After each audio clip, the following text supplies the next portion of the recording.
Hey everybody, this is Rydo and we're back to another live stream of Hearthstone. Today is Friday, September 27th, starting at noon.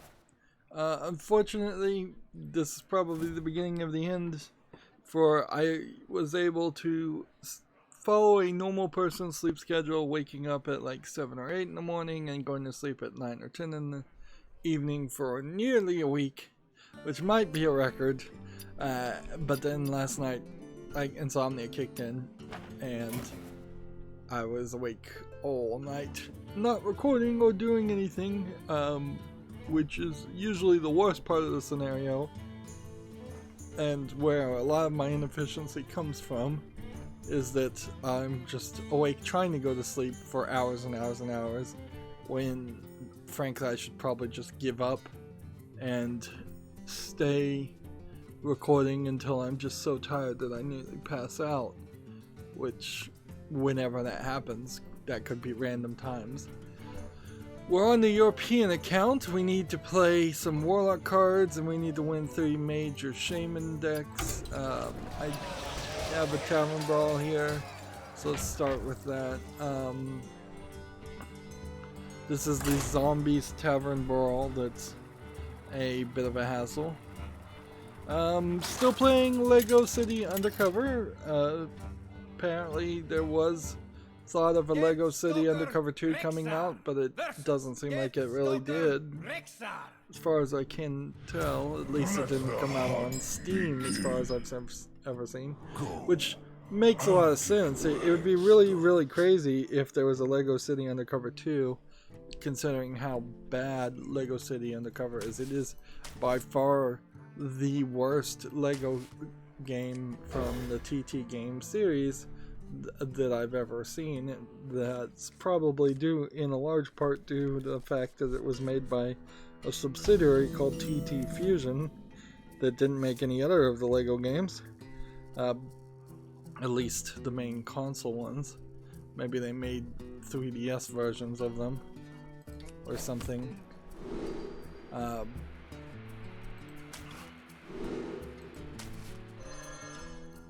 But yeah, there's definitely want that. I don't know if I want to play that so early. Yeah, while there's lots of complaints to have as far as lagging and stuttering, which is still happening, the hack I tried to put on there seemed to not completely fix it. Maybe it fixed it a lot, but also it might just be, you know, it might just be my CPU or something else about my build. It's hard to blame the video card, considering it's a completely different video card now.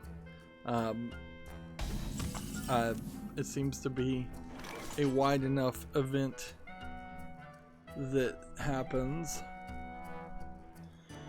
Let's go ahead and summon this for 0, I guess. There's no reason not to start here. And that should just give me this.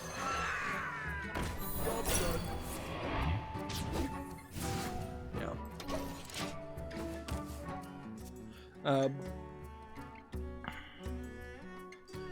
So yeah, there's really not a lot to say.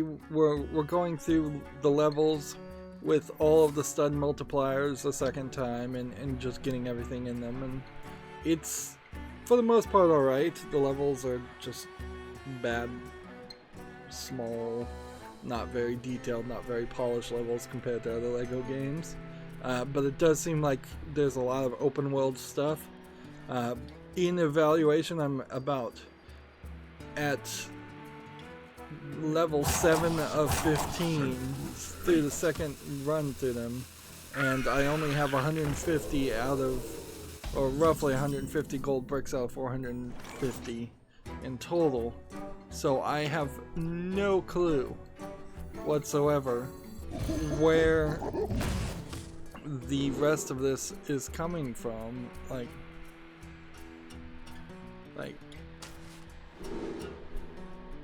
yeah, just absolutely no clue as far as where I'm supposed to get all of these gold bricks from. I know you can buy 16 of them in the police headquarters of the game, but it doesn't seem like you really get gold bricks for unlocking minifigs, which minifigs in Lego games are a problem. The way they're handed out is definitely a problem. They probably need to be unlocked as soon as you see a minifig at all. Just like one randomly walking in the background in a cutscene or things like that. If every game level unlocked 10 minifigs, you'd be in a much better place than making them be something you have to really work for, and you have to find a minifig collect token before you can use it. Because the problem is by the time you have those minifigs ready,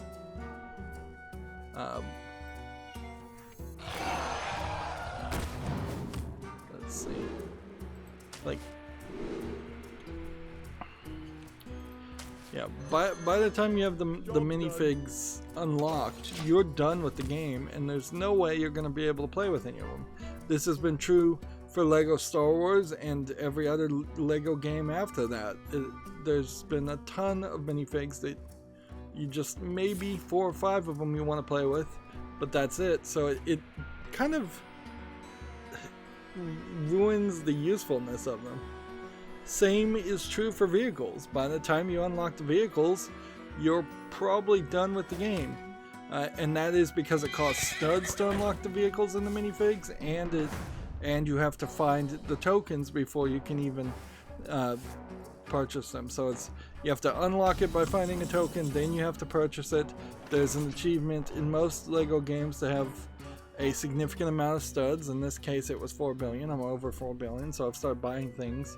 But it's not a good experience at all. To the fang and claw.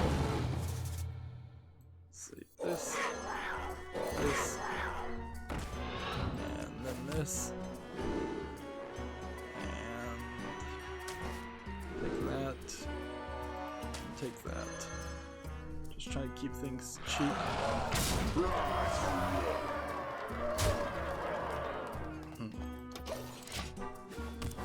And there's, in Lego City, a Lady Liberty Island that's still off limits, so I don't know when that unlocks at all.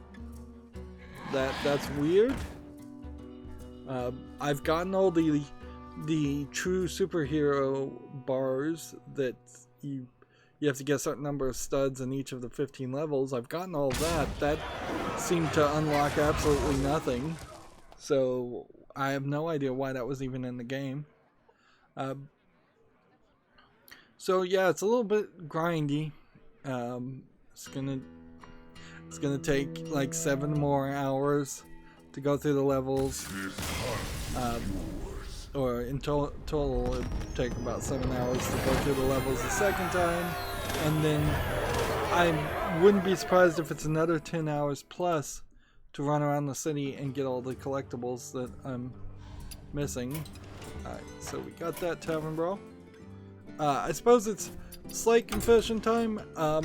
To set up for the Tombs of Terror for next Tuesday, I went through the game and I beat Chapter 1, Chapter 2, and Chapter 3, or Chapter 2 and Chapter 3, on my main account, which is to say that this bad guy Let's go. that I didn't even show off in that recording because I didn't make it that far after 2 runs, like, it took me in totality, Everyone who ventures across a plague of murlocs are pouring forth from this ruined it took city. me We need to get to the about bottom of 8 this. extra hours of gameplay just to set us up. And there's still room for failure, because next week I might be able to beat the 4th chapter after a reasonable recording amount of time, and then not beat the 5th chapter, or I might not be able to beat the 4th chapter at all. So my general guess would be I would probably make a recording during the 4th chapter. After a couple of attempts, I'm gonna end the recording and then just kind of go into muted gameplay mode and just see if I can win past the 4th boss while still streaming live, and that way the footage will be out there a little bit. I totally could have just hit the record button and recorded that beating the 3rd boss, but it was late in the evening and I was not in the mood to really sit up and try and do a recording just to show off this dumb boss. He doesn't do anything particularly interesting or special. There is still a good chance that we'll eventually have to show it off anyways, because I'll get some kind of daily quest that wants me to play the Tombs of Terrors again, or I'll get some kind of daily quest on the other accounts that wants me to beat the Tombs of Terror. There's a lot of solo adventure stuff that are on the European and Asian accounts that I just haven't done anything with.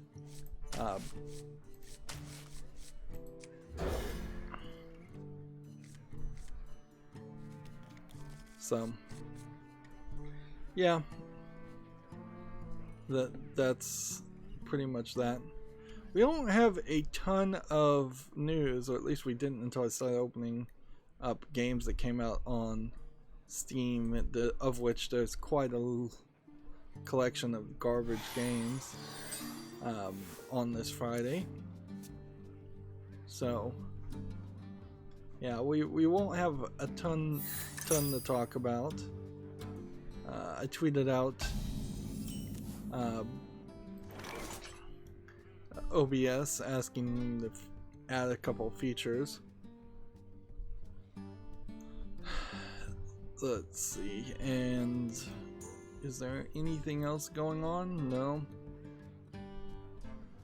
I guess the main thing I would say is that I'll play after today's stream. I'm probably going to take it a little bit easier, and I don't know what else to say there. It's just I don't think today in particular is going to be a day where I get another 4 or 5 hours of recording of the Lego game. I think it is probably worth mentioning and pointing out that they have nicely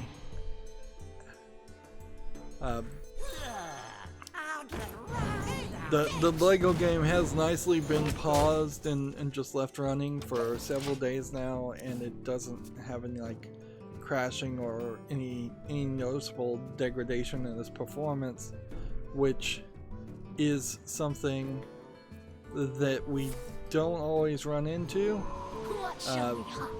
Very often we have games that will, when left paused, just screw up and get worse and worse in performance due to some kind of memory leak, which does imply to me that the Lego games don't have what you would call a traditional memory leak. I think it might have some kind of memory leak, but I think it might have more to do with the save file itself.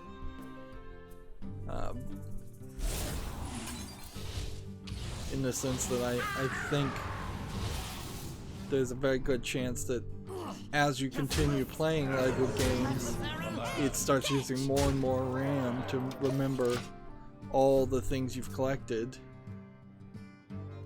In the same way that Skyrim save files would just get bigger and bigger as you moved more things around, and it would save where everything is. There was something in particular that this is a problem that needs to be addressed, I think, in the next generation of graphics APIs, and in particular video driver APIs. Right now, to my understanding, unless I am completely mistaken,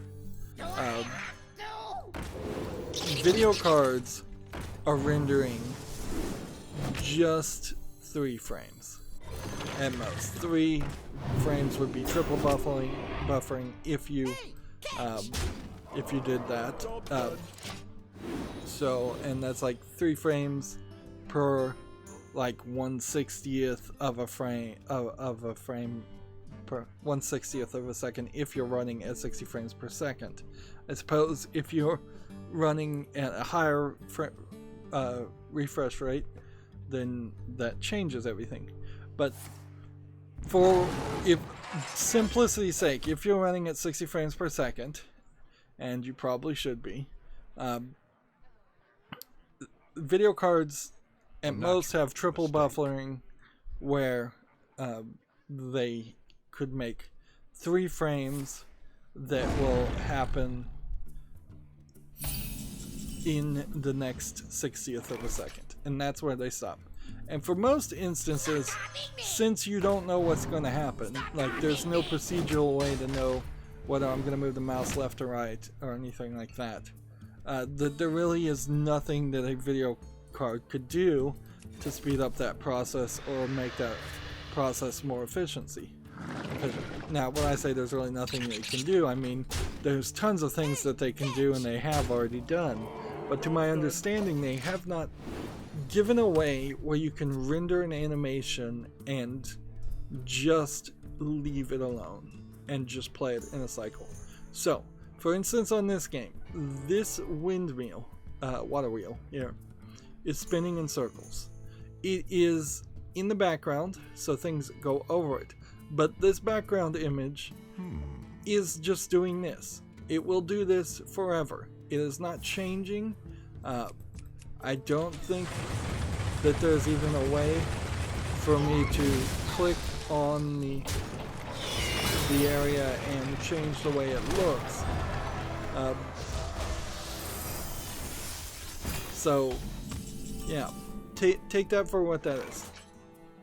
So then why can't we have the video card render this animation?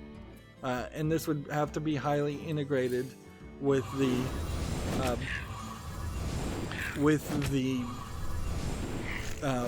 programs themselves. But I think this is where the next generation of game programming is going to come from.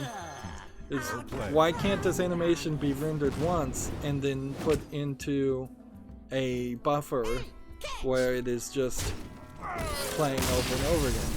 Same is true for this kite. Same is true for any other little thing that just moves. Particularly in Lego games, when you're in the pause menu, and oddly it's the pause menu and when you see effects that cause the lagging the most. Like when you're in those in the pause menus, there's a spinning Lego piece here, a spinning Lego piece here, a animation of the true Lego city hero going full and then back and full and back and full and back. No spinning thing here, no spinning thing here. There's stud spinning here, stud spinning there, brick spinning here, brick spinning here. There's an animation of a character in the top and the left and right. It's just animations all over the place that could easily have been rendered once and then just played over and over again. And they only need to be rendered once based on your current video settings, and then that's kind of it. And that's my suspicion, is that because Lego games in particular, I guess we still need to play Warlock cards, are doing so many spinning animations that might be causing a heavy demand on the physics of a graphics card. But even that doesn't really make sense, because a 2080 RTX should be able to handle that when it can handle anything else. Now, if you don't even care about the default resolution and whatever kind of like anti-aliasing effects or whatever you are going to put in you're going to have for certain animations, then it should be relatively easy for them to just have those animations pre-rendered and going in circles. And there's probably some level of that that's true, but a lot of it does seem like it is just straight up always being rendered and always taking up your GPU. And this really is going to be a next generation problem as resolutions go higher and higher, Of course it's the right way. and more and more things happen.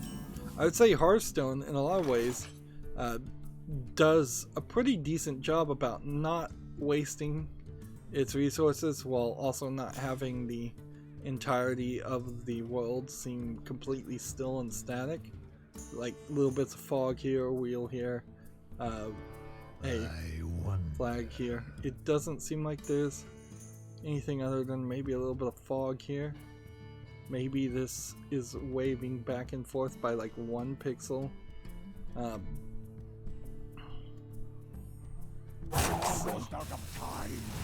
Let's do that. And then do that. And do that.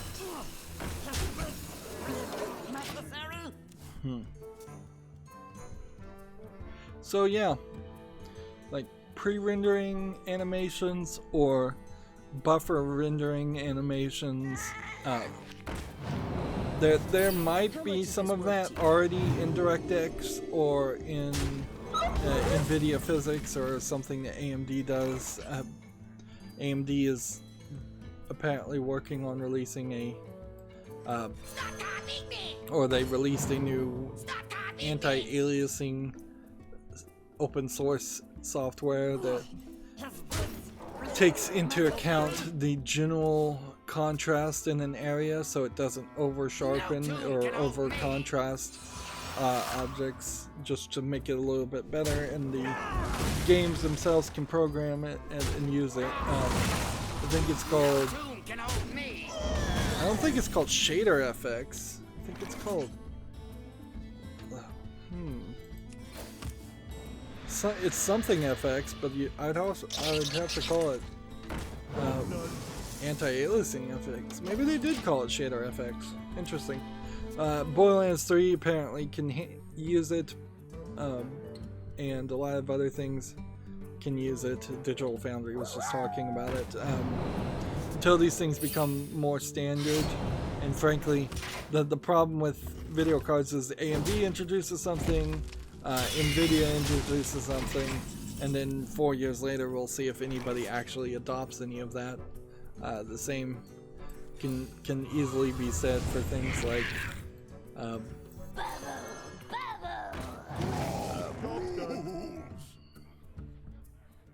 like ray tracing, for instance. Yeah, well, ray tracing probably will be embraced to some amount of development if AMD doesn't embrace it as much as NVIDIA does. Then we probably won't see a ton of games using it, particularly smaller, medium-sized games.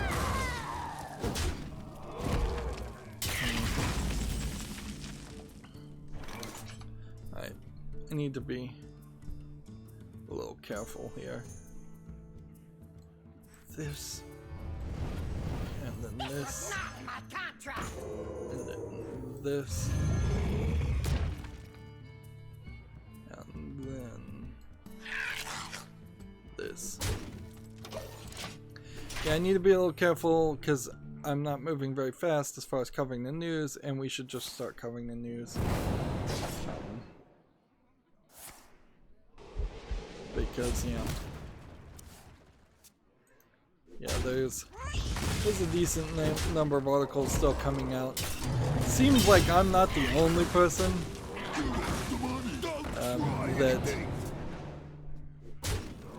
that starts a little slower on Fridays.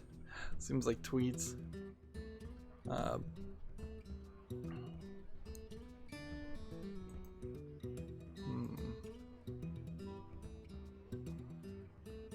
So yeah, let's start doing this. So many possibilities. Right here, here, Why do you go? here.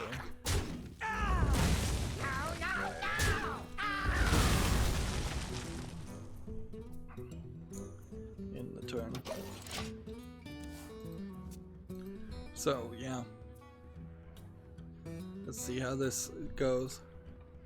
So we've got a game on Steam called Intruders Hide and Seek from Daedalic, the developers, at least they used to be, of point and click adventures, although they've seemed to have gone from weird German point and click adventures like Deponia into publishing some other things and that look definitely different. This is a trailer that's really a trailer, more like a TV movie trailer than it is a game trailer. This is being published by Daedalic but not developed by Daedalic. So many possibilities. I suppose in general, yeah, this looks like it's going to be a hide and seek game, which with horror aspects, and really kind of suffers from dark screenshot syndrome like so many other games. But since it is Daedalic, I'm going to give it a chance. We've got a character that looks too old to be a kid hiding, and that looks like a kid, so there might be several characters. Almost out of time. I'll put this on the follow list. Also, it can be played in VR. It's $19.99, English and Spanish. Let's come over here.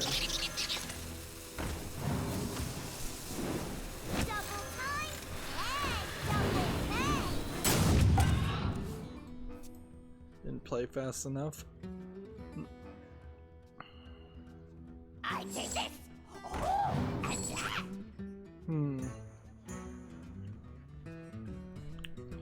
Yeah. I don't know if I'm fully committed to believing Intruders Hide and Seek is actually going to be a good game, but I'll put it on the follow list and we'll see. In a lot of ways, a lot of the Deponia games aren't as good as they seem to be. Stop copying me. Well played.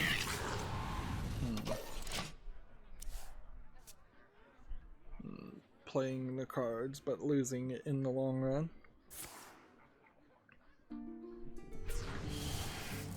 I was very surprised. I went on Netflix last night, and this show that I'd seen some commercials for called 2 Sentences Horror Stories was on Netflix, and it was a CW show. And it's a CW show that I don't think has even come out on CW yet, or if it did, it came out in its 8 episodes very, very quickly. And I won't leave you in suspense. It's god awful. It's just the worst horror anthology series I think you could possibly make. It is super woke, super SJW in every single story. I had seen with the remaster and re-release of Charmed some of that in their pilot, but even Charmed eventually started to tone that down and say, hey, let's just do a new Charmed. Let's not bash Trump in the first pilot for no good reason. And Charmed is a unique story anyways, because it's inherently, it has to be a pro-woman story. It's 3 powerful, the most powerful witches in the world. So although if you look into the backstory and the production of the original Charmed, you kind of see why it had some problems with that idea. Like the 4 actresses who played the 3 sisters all showed themselves to be, like most Hollywood actors and actresses, self-absorbed and lazy, and just not like quality models, not good role models for actors, not good role models for women. And it's not like they did anything too atrocious, they just got lazy. And the quality of the original Charmed was pretty bad, and the quality of the new Charmed is a little bit better, but it's sped up way too fast. Like in the first season, they completely dealt with the source of all evil, whereas it took, I think, 3 or 4 seasons before they got to that point in the original Charmed. And I don't see the point in doing a tight single season to retell the story in a show that inherently has to be a Monster of the Week story. You would much rather want to be in the case of something like Supernatural, which is into like its 15th season, where it just went on way too long, instead of playing it conservatively and saying, let's just make 1 season and make sure we tell a full story. Netflix in particular is encouraging a lot of people to make 1, 2, maybe 3 seasons of content, which that's not enough. That's not 100 episodes to get to syndication. So there's some shenanigans, I think, for several reasons. Maybe just union contract reasons in particular, that syndication is happening less and less, and shows are just getting finished. I think even Stranger Things season 3 was kind of a bad experience. Why me? Why me? So yeah. Even season 2 of Stranger Things kind of went in a different direction, and I feel like you probably, in the long run, would have been better off just watching the first season and making the first season of Stranger Things.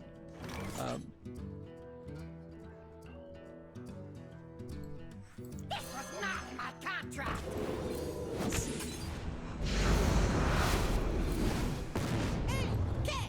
Why me? See if we get a victory here. Yes, we do.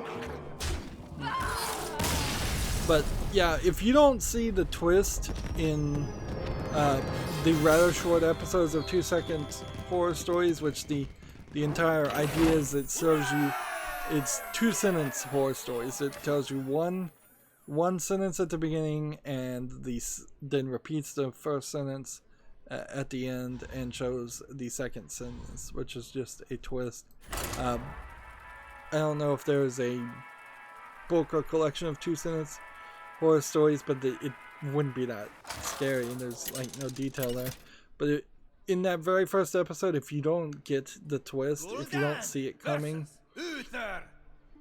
well, then you've obviously not seen enough horror and such. It's so obvious, and twists in particular, and I'm spoiling it because it's not worth watching. The twist at the very beginning and television development tells you that there's a twist is because they, within 5 minutes of the show, lead you to know something that would have been the twist in a regular story. So if you see one twist, that's in the first 5 minutes of any show, that's the red herring twist. Clearly, there's going to be another twist. And I guessed it very easily. There's also only a small collection of characters in any of these stories, so there's not too much that could be surprising on that front.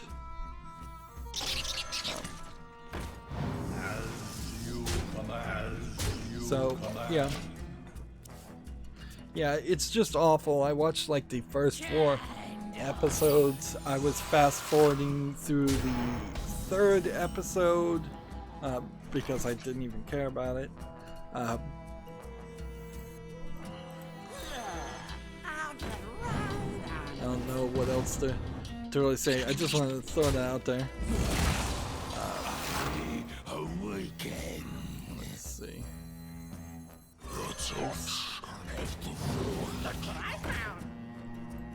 As you command. As you command.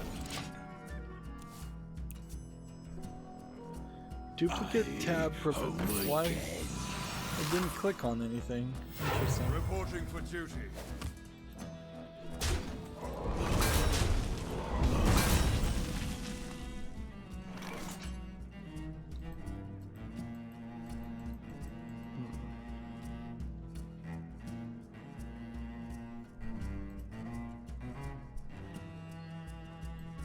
Stop copying me! Stop copying me!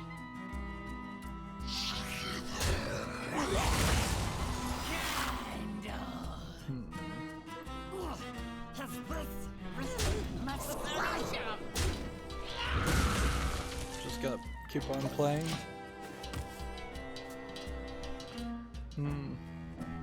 But yeah, it was really weird to see 2 sentence horror stories on Netflix. I can only assume that CW immediately canceled it and put it on Netflix. I wonder if the bigger implication there is maybe we will start to see a kind of large number of things like that where Why me? where things get canceled immediately and they're so unsuccessful that they're just shoved on to other platforms. CW is a little bit weird because they always had the CW Seed service, or they've had it for a very long time, and they definitely have been putting some awful content on that too. The CW in general has proven to be a disappointing attempt at being the 5th major player as far as TV channels compared to ABC, NBC, and Fox and CBS. If anything, all of those channels have also been terrible failures at just maintaining any kind of quality. I looked at the fall lineup for 2 of the 4 main channel shows, and it's just like garbage I don't want to see times 100. Do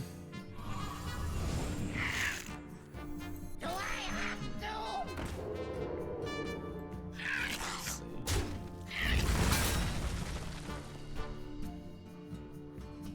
Wanna wait.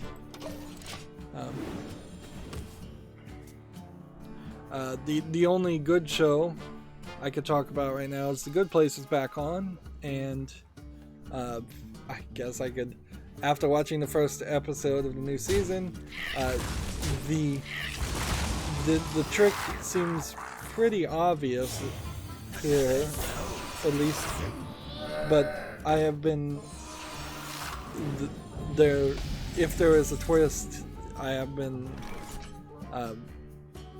in wrong about what the twists are in The Good Place, because they actually think about what they're doing and aren't doing things that are just the most basic concept ever.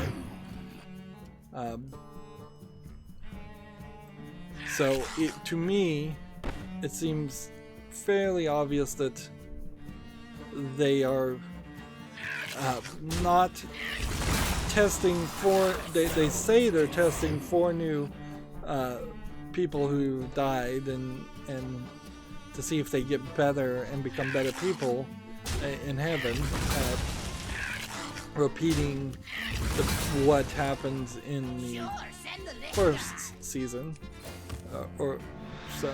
Yeah. What it seems like is really is going on is they are tempting the original forecast to be to do something wrong. would be my guess. Unity. So, Precision. so they're setting up Eleanor, who has now been given some authority to fail at their authority and get self-conscious in her failure and do something morally wrong and try and cheat. They've set up Chidi to decide not to help people because Not my contract. his main problem is he wouldn't make decisions, and so they're trying to imply that if he was just given a second chance to do the exact same thing he did before, he'd probably do it differently,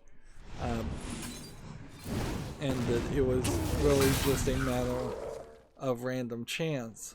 By the holy I think that's what they're setting up for.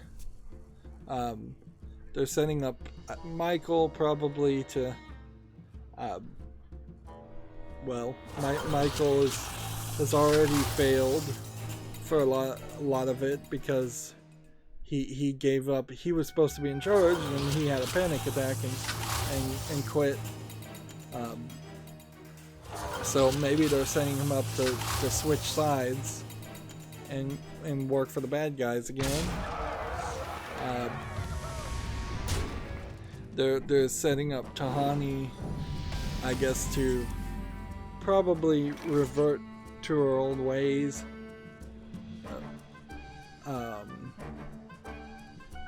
And several, and there's one other character. Let's see. holy light. Chidi, Tahani, Jason. Yeah, they're setting up Jason, it feels like, to become threatened by Derek, and these names don't mean anything to anybody that doesn't watch the Good Place. This is just all rambling mess today. That's all I am, is one giant rambling mess. Alright, let's just play these cards.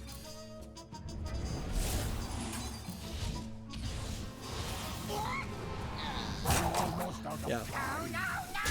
But yeah, they're setting up Jason to be threatened by Derek and to actively sabotage Derek and Janet's relationship, of which there really isn't any. And they're setting up Janet to be overworked and unappreciated, which she didn't care about before, but she does now.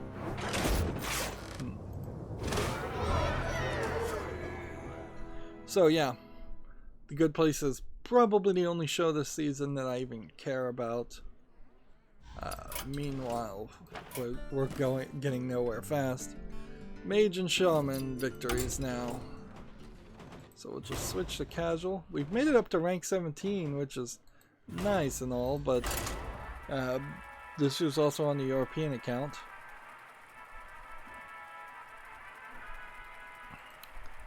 So let's start going through the news. I think I'm going to just have to play off screen.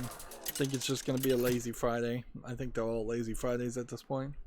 So we've got a game on Steam called Hentai Memory Leak, which is a low-effort single-screen Unity game, allegedly a memory trainer that then shows one anime girl of stolen art, and that's it.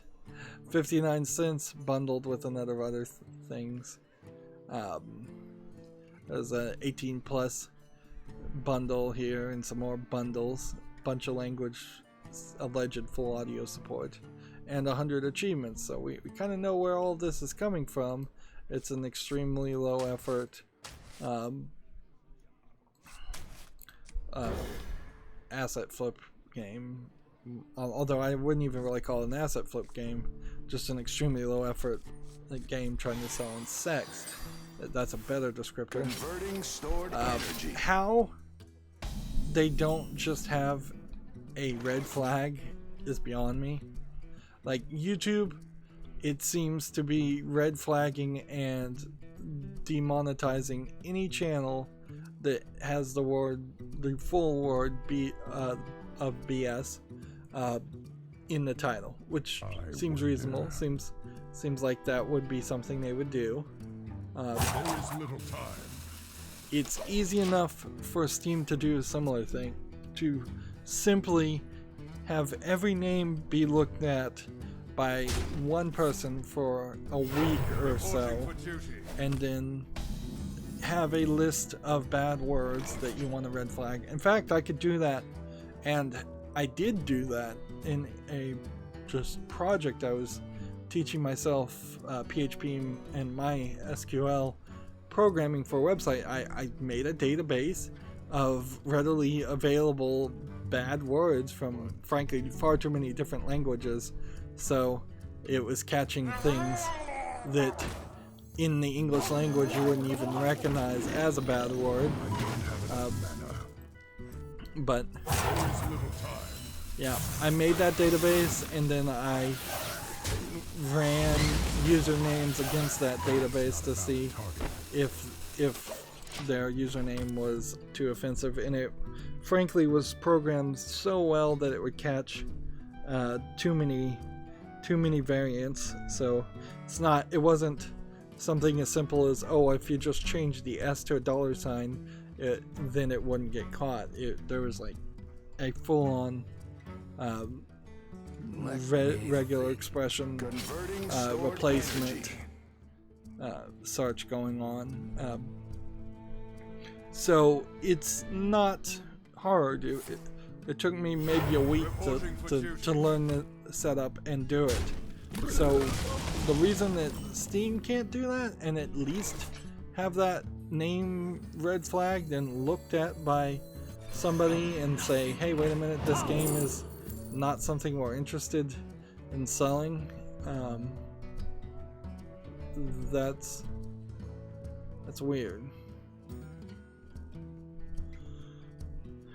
But yeah, that is not the way you should be doing your business, in my opinion. Imagine the equivalent, and we've talked about this a lot of times before, but imagine if somebody was going into a Walmart and they were just writing the F word on packaging. They just had a black Sharpie. They were wandering around the aisles writing the F word, just for some stupid trollish reason. Do you think Walmart would kick that person out? Do you think they'd take that packaging down or erase the F word? Of course they would. If some seller of a product in Walmart wanted to sell something and it had the F word in it, or on the packaging, would Walmart allow that? Absolutely not. In fact, they absolutely don't. It's not even like a question. I can guarantee you that they have rules in place to not allow those kinds of things. And yet, an equivalent could easily be on Steam. Although, actually, I haven't ever seen anything with the F word in the title. So it may be that they made a specific exemption of the word hentai in the title, and I think they should undo that exemption. They should just, easiest thing in the world would be to grandfather it in and just say, hey, we're not going to allow this word in our title anymore. This word overwhelmingly is an indication that of low effort games, straight up trolling games as they were calling them, although I think they should really expand the definition to low effort games, because the straight up trolling games seem to never really get taken down with any kind of regularity. Like, some troll somewhere would be fussing or posting somewhere that their game was taken down from Steam if Steam was actually taking down the straight up trolling games. It doesn't seem like that's the case.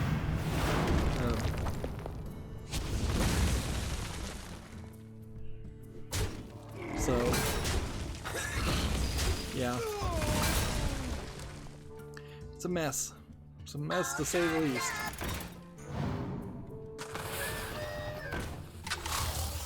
Anyways, moving on, we have a game on Steam here called Energy Shock, which looks like it's a heavy card-based game where you move forward on a linear line. This is all just cutscene. This has a grayscale black and white art aesthetic to it, which might have worked. But yeah, that entire trailer didn't show anything.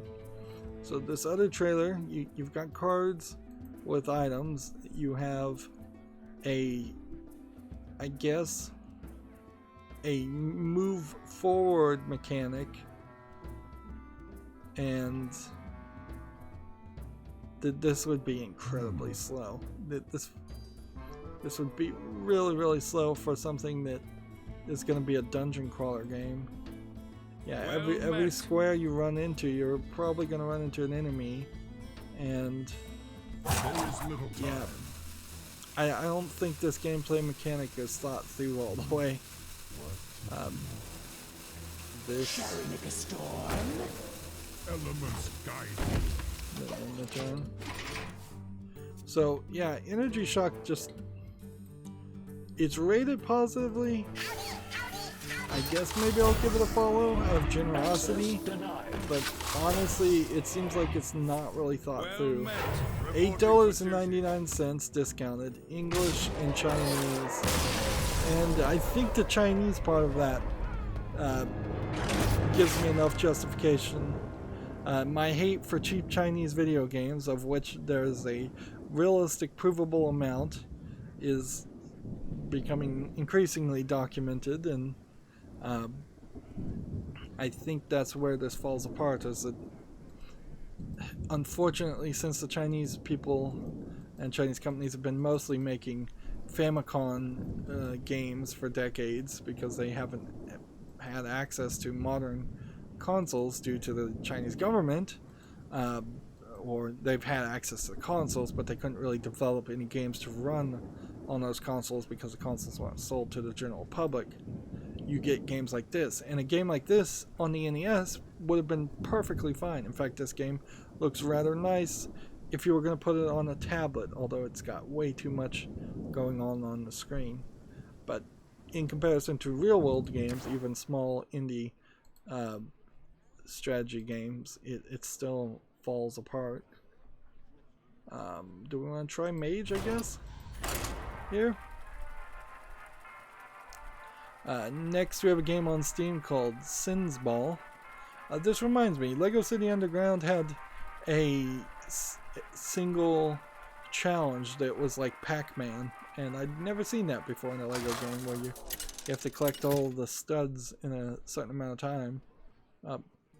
Well, actually I probably have seen that in like Lego Batman 3, but yeah, Lego City Underground feels very much like it was right in the middle of Lego Batman 2 and Lego Batman 3 and Lego Marvel Superheroes, and it's by far, playing Lego Marvel Superheroes is way better.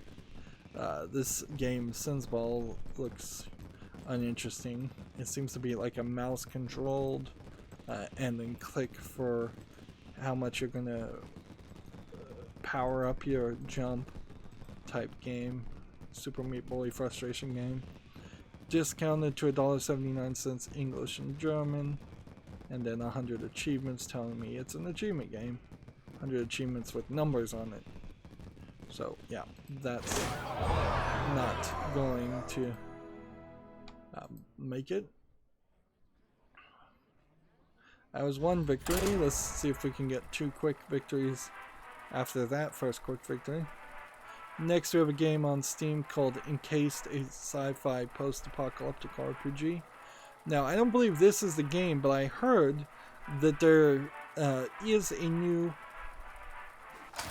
RPG game being developed by the original developers of the Elder Scrolls series, which is to say, not Skyrim, not Mordor, but like Elder Scrolls 1, 2, maybe 3.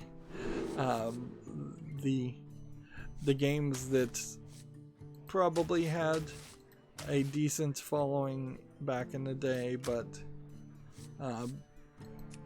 realistically now do not in any way compare to what you would expect from an Elder Scrolls series. And I don't know if that's better or worse, because on one hand you have Bethesda selling you garbage like Fallout 76 and giving you every indication, like there's no reason whatsoever to not believe the idea that you're going to end up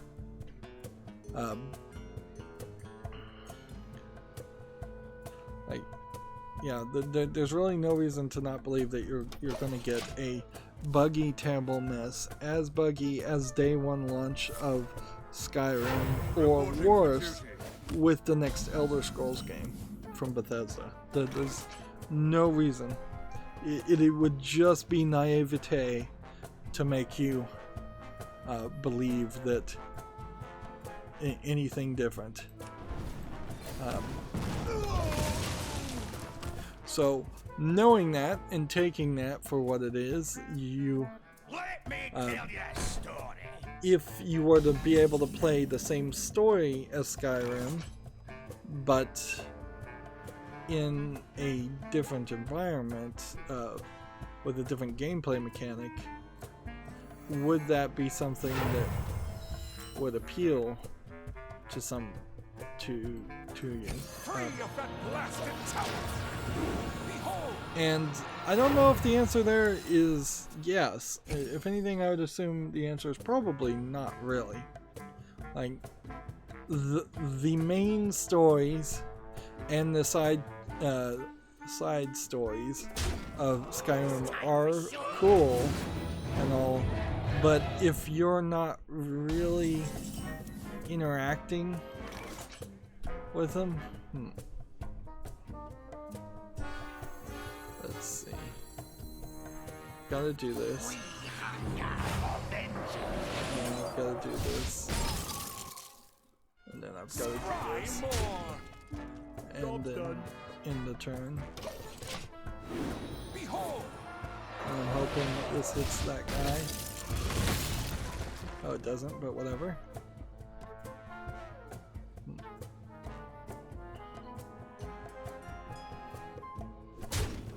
So, yeah.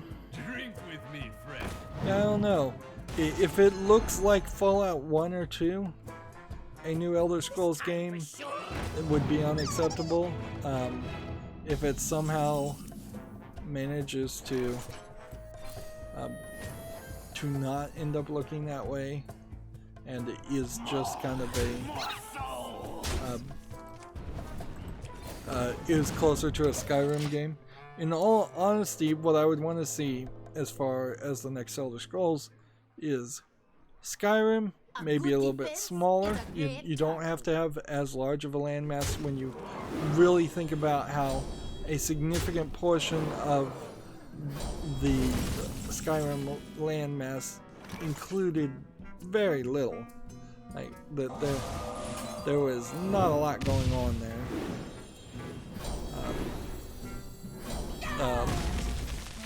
So if cities were just closer to each other, and then there were more simplistic, small walking paths from one city to the other, and less mountains in general.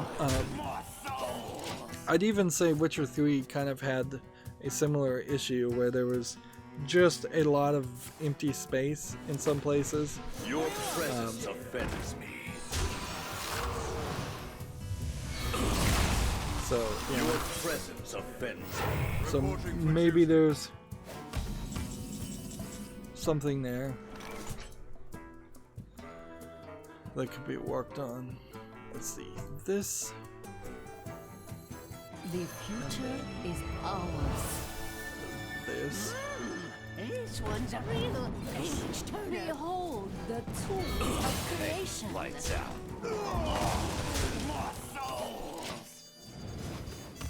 Let's see. Spell damage, spell damage. We're getting the spell damage up quite high. interesting. Let me light the way.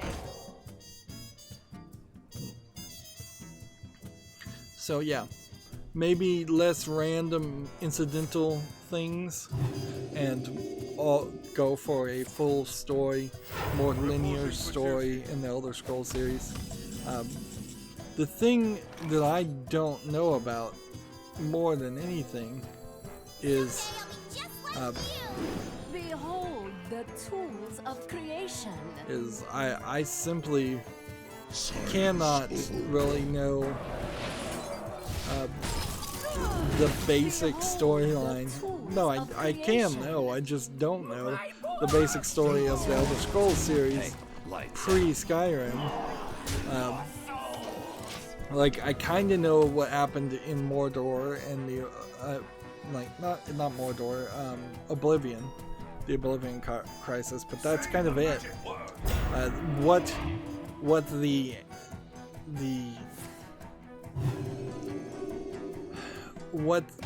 the Elder Scrolls are, what they're supposed to really do, all of that, I have no clue. This is Behold the tools of creation. straight up do that and then do that.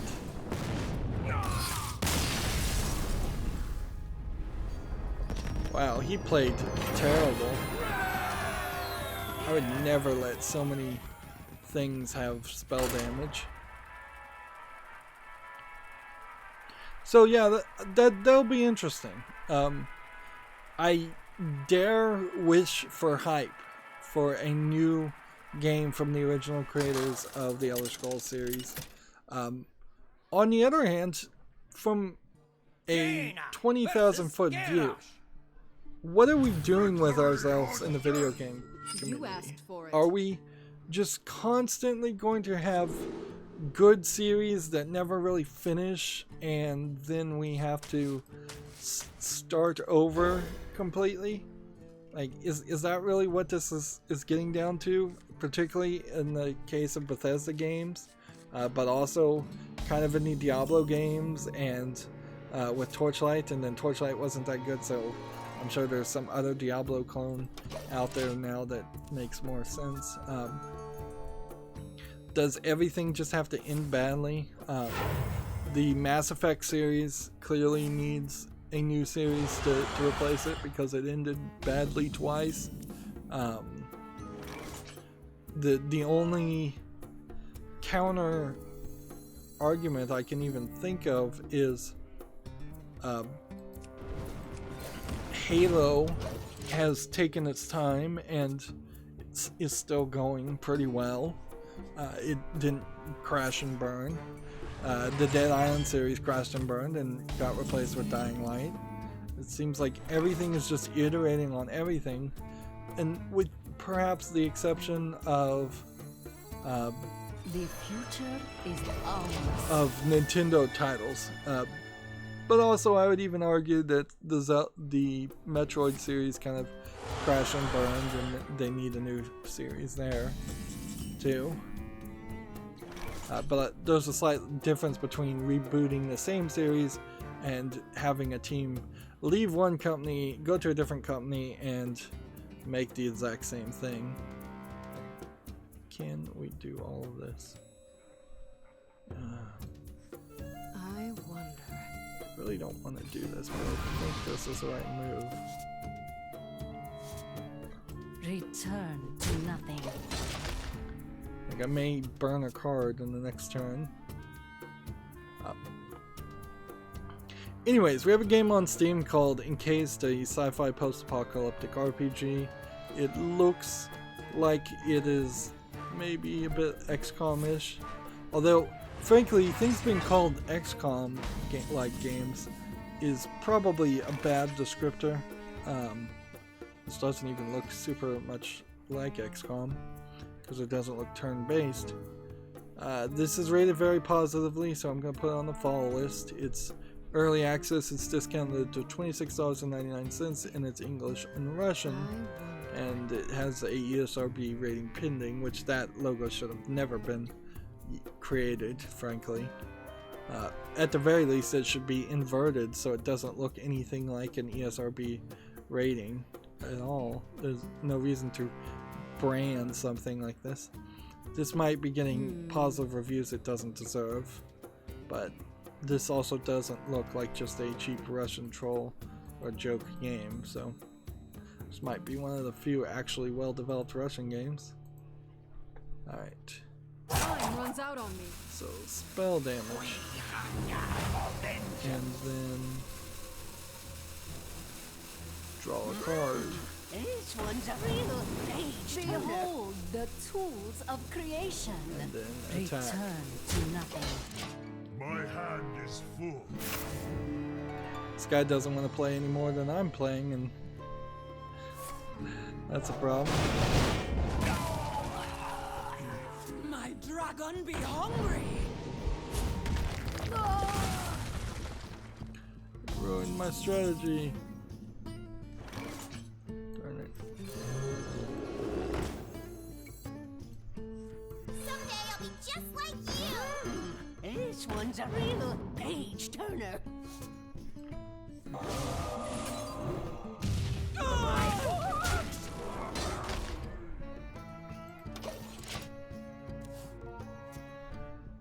Yeah, I think we've got enough to win here. In a crazy way. We have like so much damage. And we have spell damage.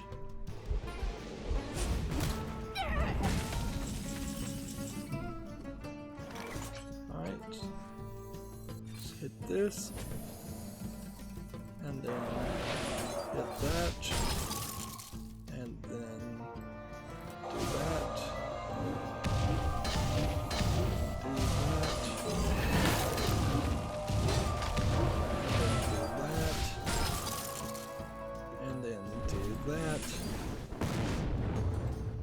Do that, and then do that, and then end the turn. Next we have a game on Steam that just has a bunch of Asian characters, and then it's a MS Paint graphics, and it looks like with every screenshot it's just asset flip garbage. So this is early access, English is not supported, it's discounted to $5.59. The 16 achievements are the exact same image, which also should be something that Steam checks for, because that's just bad consistency to say the least, and this is clearly a Chinese cheap product, so didn't need to say that much about it. Alright, well, can we do all of this right now?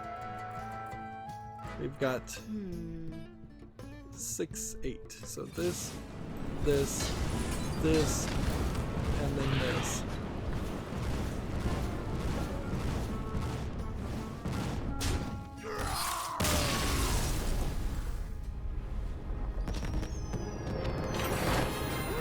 That is a rather powerful mage deck I've got. It's kind of a shame it's not even labeled and I don't even know what it does. Just something to easily miss. Alright, well let's switch over to the Asian account and keep on playing.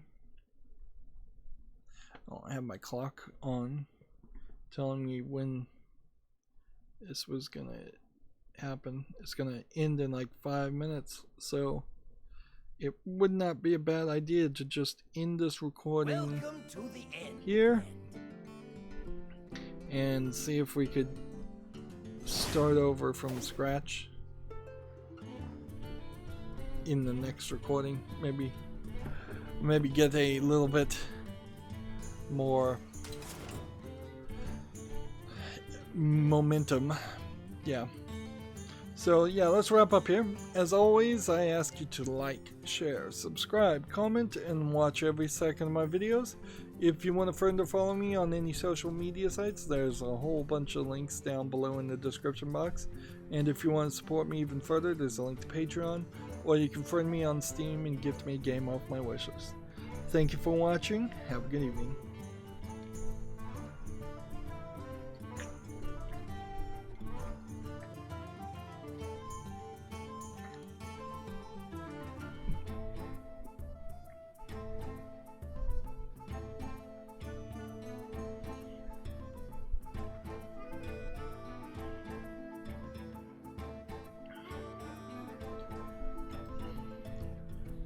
Hey everybody, this is Rydo and we're back to another recording of Hearthstone. Today is Friday, September 27th and we are on the Asian account. We have 3 things we need to do, so one of which is win 2 tavern brawls. We also need to win 2 games as a priest and play 6 cards that cost 8 or more. That's gonna be a hard request, certainly. I feel like I left the win 3 tavern brawl quest open and didn't try and get that done while I was playing off screen. I guess this week I've been playing Hearthstone particularly off screen a lot since I was playing it off screen with the Tombs of Terror solo expansion to get that done on my main Americas account. So there's a bit of a frustration with that too. And then there was one day where I just had a ton of daily quests and I'd finished the news, and in all possibility that today could be a day very much like that. Alright. Let's take those 2. Job's done. This tavern brawl is particularly bad because of just how expensive the cards get. Let's start with our first article for this recording. TechRaptor has Gunvolt Chronicles Luminous Avenger 9 review hits the target. I've heard of this series, Gunvolt Chronicles, I think, but I don't really know what it is. There clearly might be 8 games before this. It's some kind of bullet hell platforming game, shooter game. It's like a combination of several different things. Does not look particularly bad at all. It actually caught my attention quite a bit. And it's not particularly for this anime style that it catches my attention. In fact, if anything, this is kind of one of the worser, I wouldn't even really call this chibi. I would just call these fat characters. That their faces are just rounder and they're just drawn a little bit wider than the ultra thin characters in most anime, where it's 0 to negative percentages of body fat. And there's definitely been some artists who have done an art style like that. I think Astro Boy is kind of an example of that, and a lot of the early 70s and 80s animes went for that style a little bit more. In comparison, when you are looking at this, you're not really getting characters that look like that. You're just getting kind of pixel-esque characters, although it would be hard to make a pixel-esque character that's zoomed out look fat without drawing them just ridiculously large. TechRaptor gave Gunvolt Chronicles 7.5, very good, which means it's an average game, pretty much. Let's see. +1/+1 that attacks a random enemy.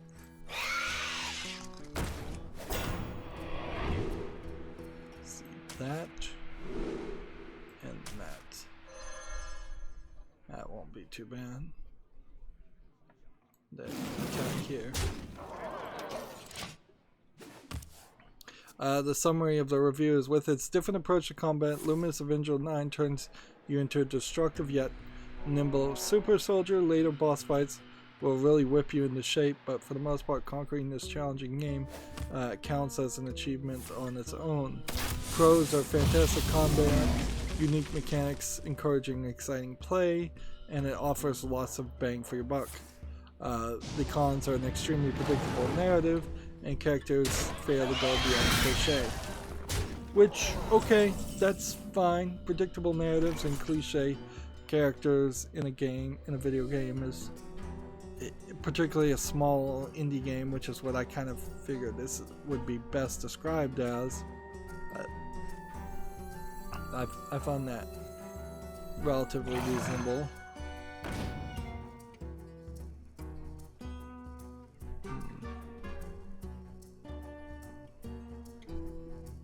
Do I want to do this? That. And then that. And then that. And let's see. Attack here. Attack here. Attack here. If I attack either one of these, odds are it's going to be bad, so I'm just going to end the turn there. So that adds to my confidence a little bit about Gunvolt Chronicles. Will I remember that review? In all honesty, by the time the next Steam wishlist cleanup or fall list cleanup happens? Probably not. But one is hoping that there's some small impression I can take from that. We really haven't gotten to a point, unfortunately, where I could say forget games that are rated 7.5, I only want to play games that are 8.0. Or forget games that are 8.0, I only want to play games that are 9.5. Or forget 9.5 rated games, I only want to play perfect 10s. If you were going to turn to that level of snobbishness, I think you'd probably have a bad time. First of all, because you'd be limiting yourself very, very severely by ratings which at best are random scoreness given the games, even by most mainstream video game reviewers. They're just kind of the numbers will swing wildly, and they change based on the time that the review came out. So a 7.5 5 years ago is probably something you would call a 4 or 5 by today's standards, whereas a 10 5 years ago would still not be a 10. So that there's a you really wouldn't want to limit yourself down that way, and there's just too many games and too much room for personal preference. Like, I've played some awful games on Steam. In fact, I would say a significant amount of the games I've played for my YouTube channel are things that I really didn't enjoy, to the point where if I had known what I knew now, would I want to buy the game a second time and play it again? And the answer is almost always no. Like, only in a very few rare cases, like Portal and Portal 2, have I wanted to play those games a second time. I will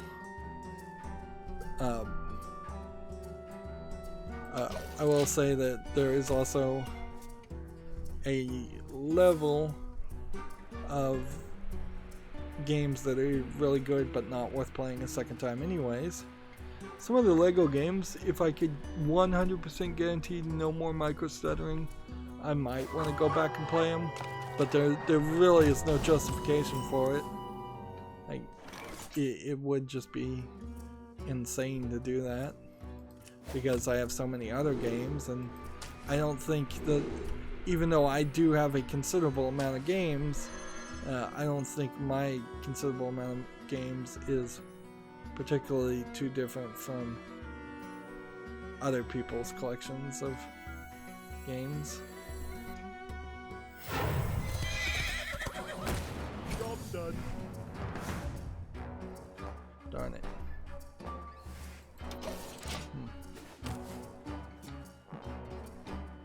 Moving on, I really want to burn through this news and kind of have the rest of the Friday off. I think Fridays in particular are a day when I should take off after streaming. I'm running into problems recording Lego City Underground in this too. I'm just wearing out my voice, I'm talking too much, and I've also obviously run out of what to say quite a bit. So let's see. this. And this. This. This.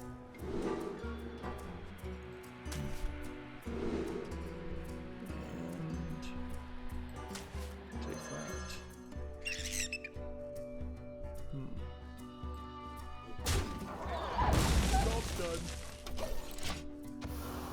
Gamma Sutra has an article, Knights and Bikes, Turning Aesthetic Mood into Gameplay. This is mostly just a hype article for that new game, Knights and Bikes, which I think it's mostly important to point out that either most mainstream video game journalists don't care about the game at all, or they don't want to piss off Microsoft / Double Fine, because I have seen nobody review Knights and Bikes or play it. Like, I've seen no coverage of it, and it's out now, I think.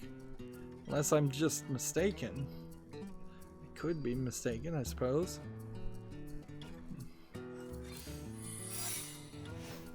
Let's see.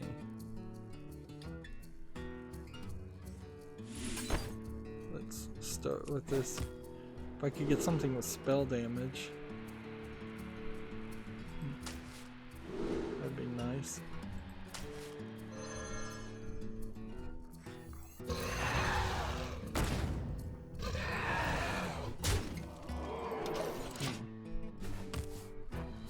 So, will this work? So 3 options here. Either he uses this and it hits one of these guys, or it hits this and I win. Or he plays it differently.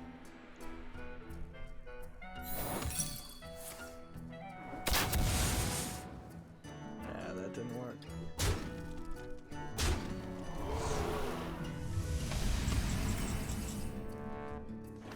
Alright.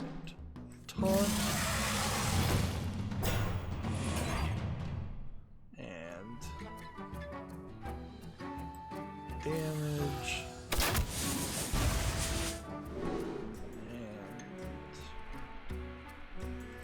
That and that. Job's done.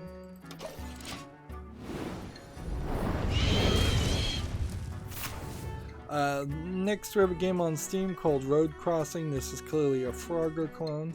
Doesn't look terrible as a Frogger clone, but the name in the game is different than the name on the Steam store, showing that they blatantly are infringing copyright. And I think at this point, like, this is really an example of a game that probably does deserve a copyright if you're going to copy so many of the elements.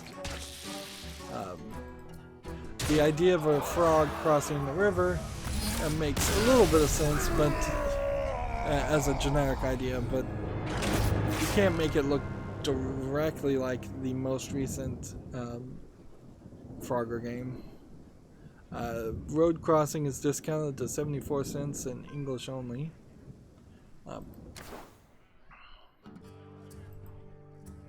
Let's see. Now, I could write in a letter, I imagine, if I was working at Steam to say, look, your game looks too similar to a well-known. Don't even say that. Don't make an accusation. Just at this time, we've decided your game is not one that we wish to carry on our storefront. That's all you have to really say. And then this is not a comment on your on the quality of your product or anything else. It's we have several criteria by which we decide what we want to have on our storefront, often involving an evaluation of the current video game marketplace and what is available and what is popular and what isn't.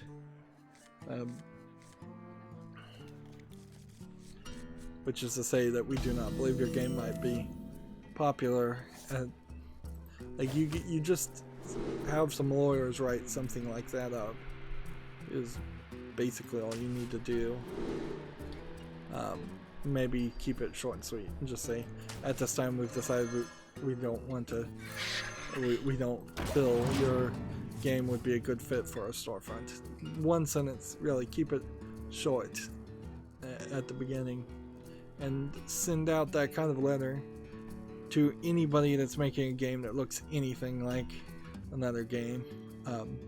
Much like this game on Steam, Zigzag Infinite Runner. Again, anything with Infinite Runner in the name, probably not something I want on my storefront. Even if these do sell, like, let's just assume for a second Infinite Runners do somehow sell very well on Steam. At 74 cents discounted, English only, this game is. Do you want that on your storefront? Do you need another Infinite Runner? I think you can kind of just leave it alone and say no.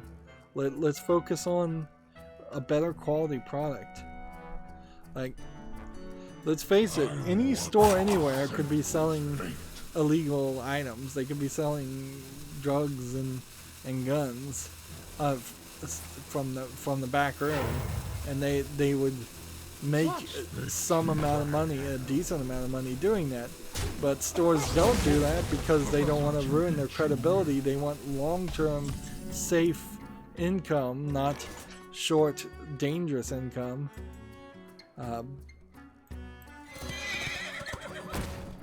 And I guess there are a lot of gas stations out there that will sell you like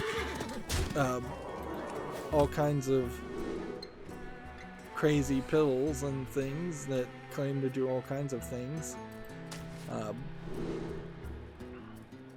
And perhaps those gas stations don't have really any credibility to lose, so they do get away with doing that. But yeah, I don't think Steam wants to be a random roadside gas stop that people will only visit once in their life. I think Steam wants to be a trusted name in a video game storefront. And they've really never done anything to gain the consumer's trust. And you really don't even have to do that much because, you know, people shop at Walmart. Nobody really likes Walmart. So if Steam could just be to the level of Walmart quality, that would be nice. Steam could be a little bit better than that.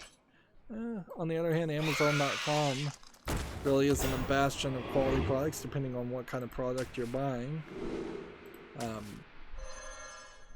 Job's done. And yet they get a lot of sales too. So I feel like I'm having the same conversation over and over again. I also wanted to say, and this reminded me, this game, Traffic Racer Crash, Lego City Underground would have been better, I think.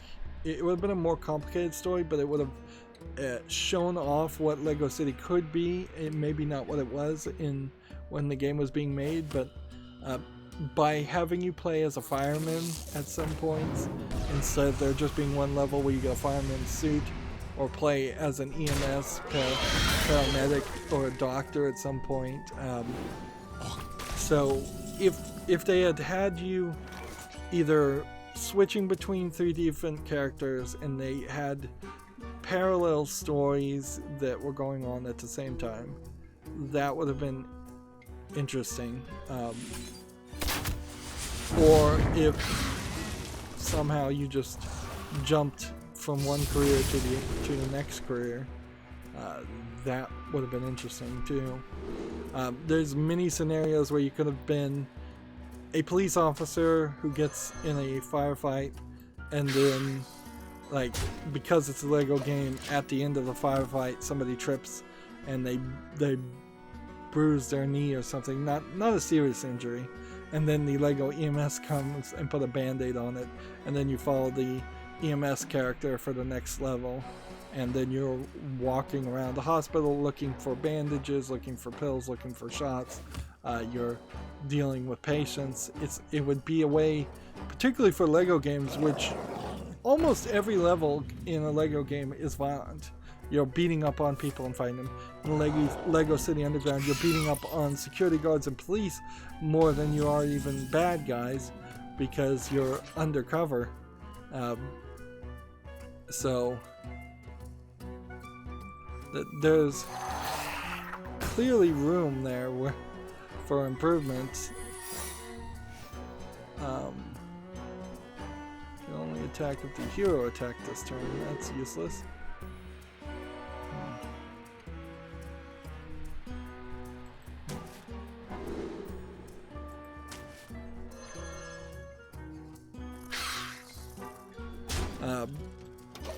So yeah, if there was a EMS/doctor levels, that would be the first opportunity where you could really go. This kind of character would not really be fighting people, so we could get 1/3 of the levels, or at least, or maybe even a half of the levels not centered around violence, while still doing most of the Lego stuff, the same Lego stuff you do all the time.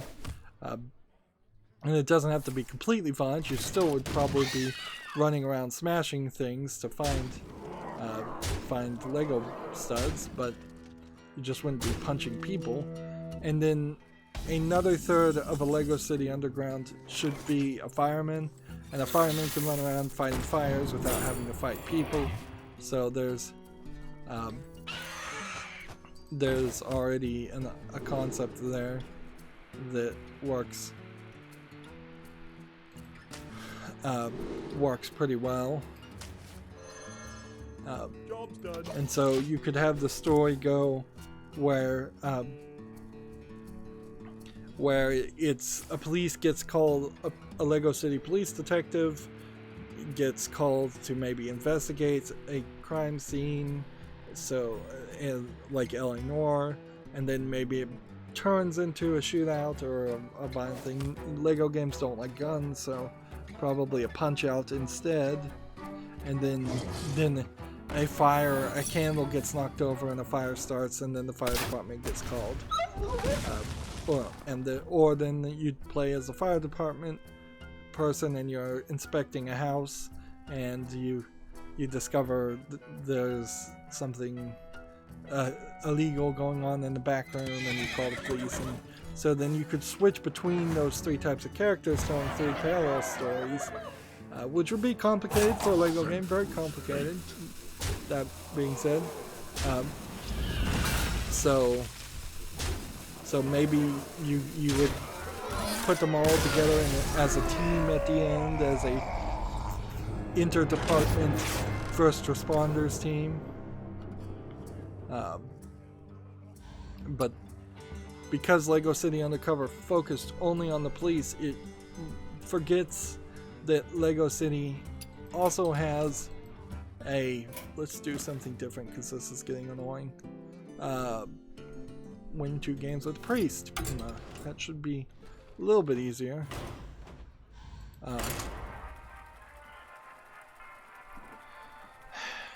Yeah. Lego City isn't just a bunch of Lego police sets. There was a heavy amount of Lego police sets for the Lego City series of toys when the game was made. But they're recently releasing a new fireman series with a female firefighter who's going to be a named character for the first time. They're starting to move the minifigs into more named characters instead of just being random generic minifigs, and there's supposed to be a cartoon around it. There's been a Lego Space set that was very similar to the Lego City set, and now there is a new Lego City Space set in particular. So that's also something new. And a lot of the Lego City stuff is just like workers of other things. You get airports, you get construction yard workers, you get miners. What you don't get a lot of is boring office people, which frankly would be about the best one. There should be like a telemarketer minifig. The most boring thing you could do is just phone job minifigs, burger flipper minifigs, things like that. But of course, they don't want to show the kids the real reality of the situation. They want kids to play and pretend potential future jobs that they might very well have, and have a good experience with it. So they make even people running hot dog carts or food concession stands look like they're super happy to be doing that. I don't know if there's been a butcher or like fishmonger or any kind of specialty jobs like that. There's probably been a welder. They could go into the STEM market. There could be it's probably a computer programmer in particular instead of like a computer hacker minifig, but I don't know if there's been like an electronics engineer soldering type minifig. Or a watchmaker. There's a lot of jobs that you could probably go down and make a minifig around that are lesser thought of. I guess this all is really an indication that I am kind of still having a good time with Lego City Undercover because I'm talking about it a lot more. If I was really hating it, I would have probably just complained about it a little bit, but I keep coming back to it, so yeah. It is just a little surprising going back to playing a Lego game and realizing, oh yeah, these games they take so much time. Like, they are a huge amount of grind in them, more than most games. But yeah, speaking of taking up too much time, we need to get these games off. Traffic Racer Crash is just a low effort asset flip infinite runner racing game. It's discounted to 74 cents, it's English only. Of course, not putting it on the follow list. We need to start going through all of this though. So let's gain some momentum.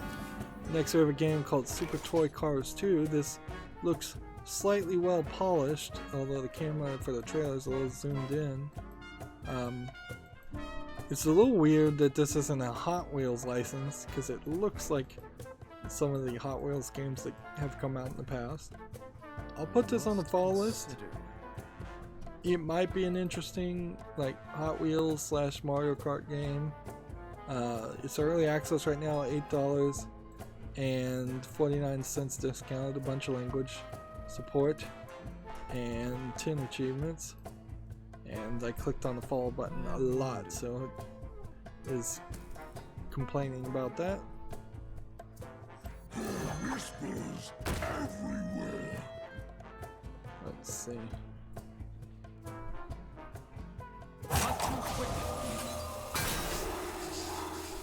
There we go.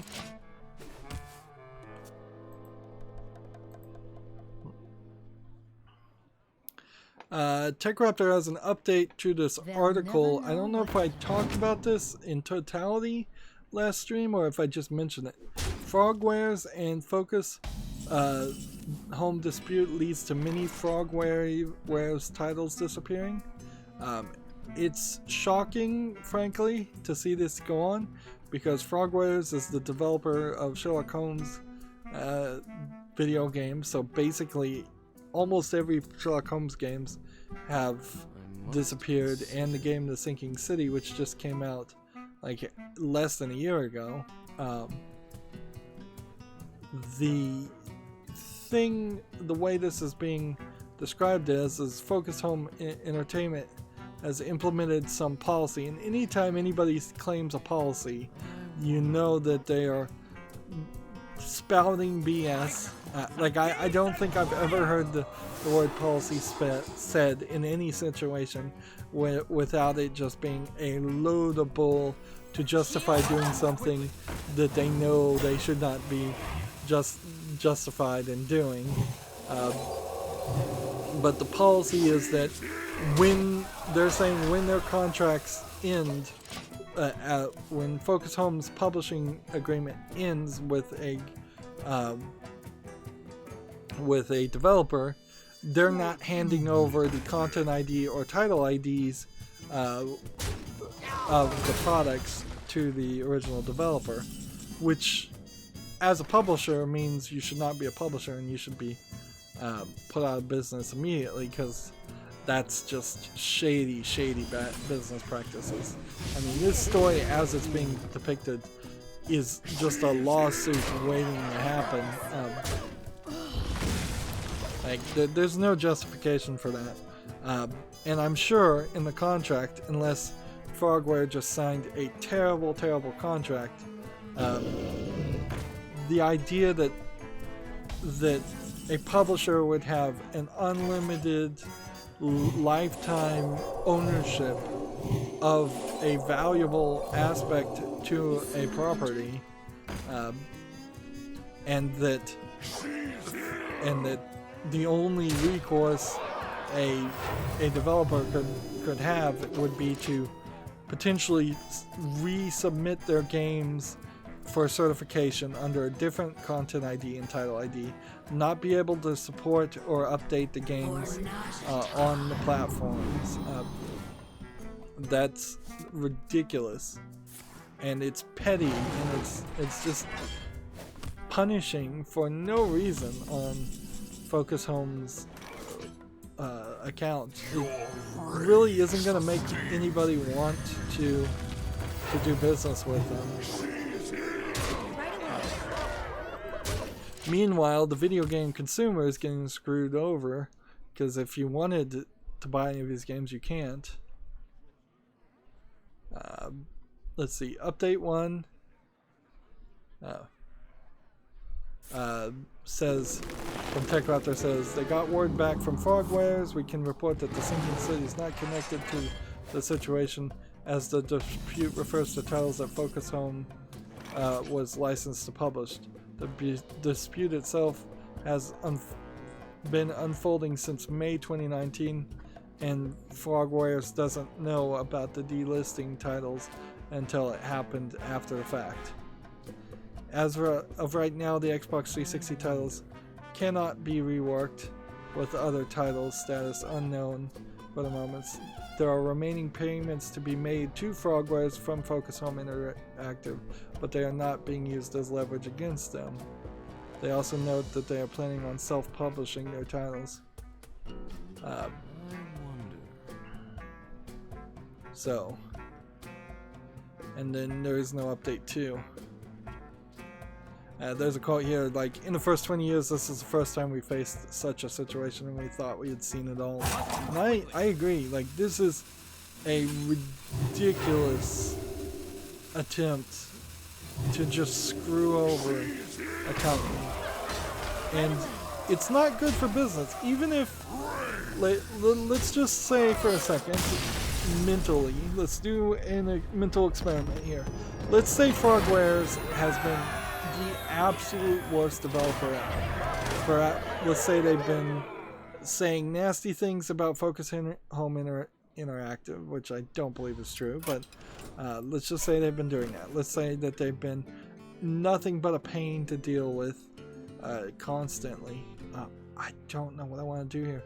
Like, the thing here is, I don't think I'll ever play cards that cost 8 or more. So this just needs to be re-rolled, and I need to play on Saturday. So I just kind of need to get the Tavern Brawl done, unfortunately. Let's say that Frogwares has been demanding money they don't deserve. Let's say that they've been total jerks. Let's say that they slept with a lot of the people at Focus Home Entertainment's wives and mothers, and let's, pissed on people's grades. I mean, there's literally any combination. Just take the worst possible scenario you can think about Frogwares. Let's say Frogwares is actively suing them as such right now. Any of that. Let's just assume all of that is true in this mental experiment. Why not just get rid of them and make your company look like the good guy? Why set yourself up for this terrible coverage, which is what all you're going to get as a publisher? Let's face it, publishers are not given the benefit of the doubt. So it would have been so easier to say we're going to just end our partnership, and we're going to give you everything that we should give you and send you on your way so you can just go be a self-publisher if that's what they want. It seems what they're probably trying to do is they got word that Frogware is planning to self-publish, or they were trying to negotiate for a renewal of the publishing contract, and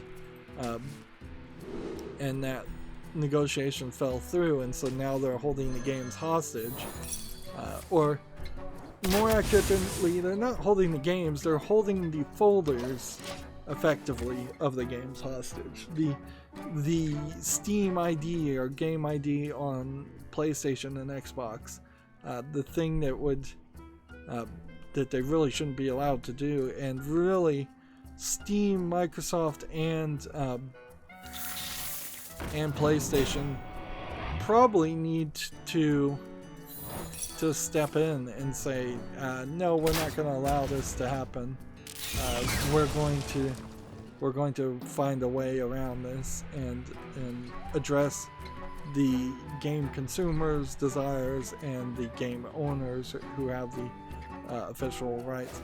Because what this boils down to is, if Focus Home Interactive is willing to hold the game IDs right now, they probably are also willing to do a DMCA, false DMCA strike.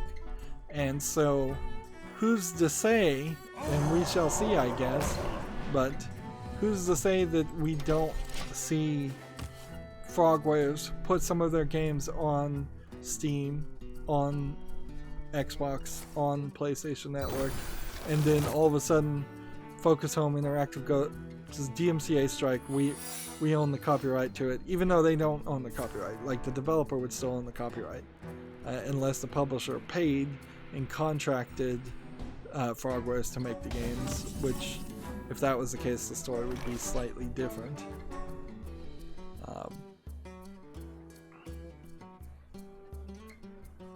Give a beast +2/+2. If I play this, would this still be 0?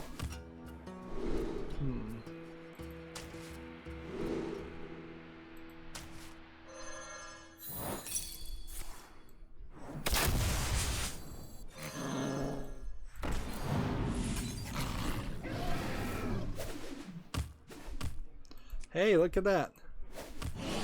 Give a beast +2/+2 for exactly 0 mana.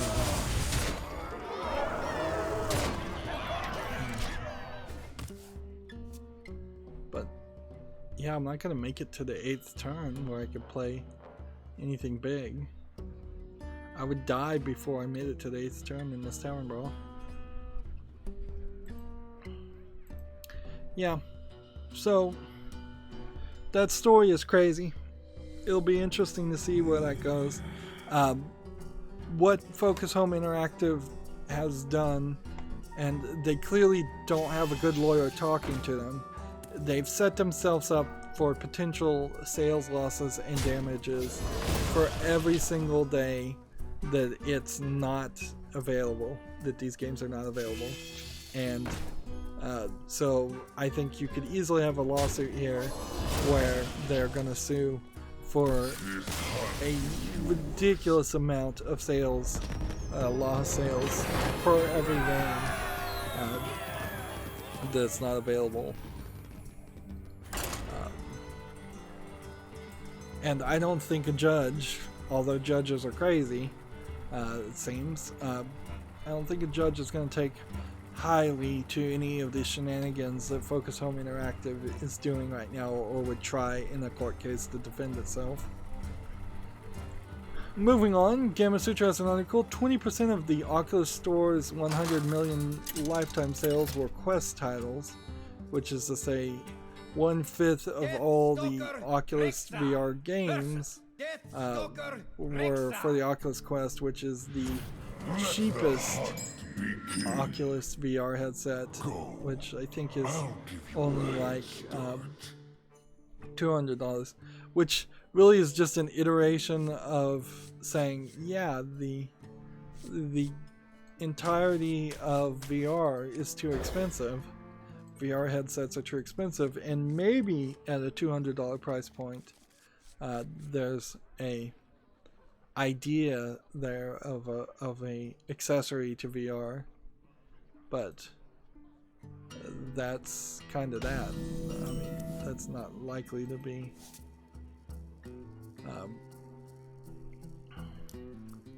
the main, be a successful thing. I don't even know what I'm saying. I'm just so rambling today. I'm so out of it. Like, yeah, the insomnia kicked in again. I woke up a little later because of it. I clearly didn't sleep as well. What's funny and ironic in the worst case is that I actually looked at my sleeping pills, I don't know, PM or whatever, just over-the-counter sleeping pills, and I thought to myself, geez, I haven't used that in about a week, so maybe I don't need to take them as much or anymore, and it's like maybe they were in some way making my insomnia worse. The irony, of course, is then I spent the rest of the night for 4 hours trying to go to sleep, and I'm like, oh man, in retrospect, I should have taken the sleeping pills and trust the medicine.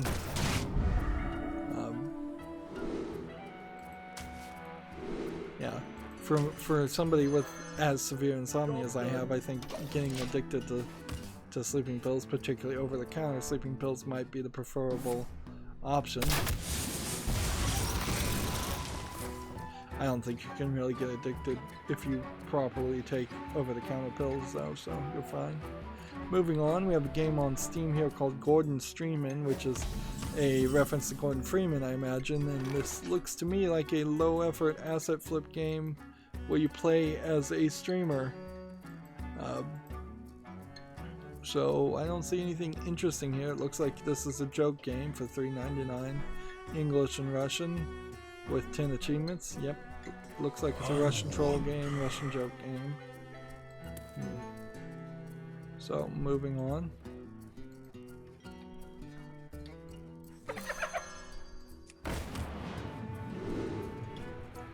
Let's see.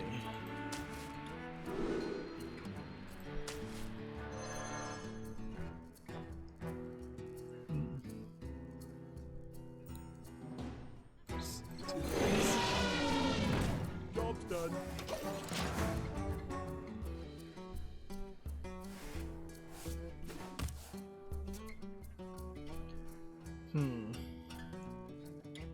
I guess YouTube has managed to avoid any controversies for the past week or so.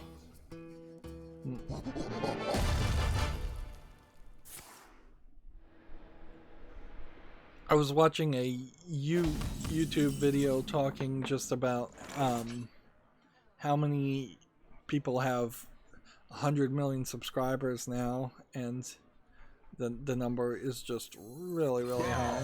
To the fang and claw. Try to run.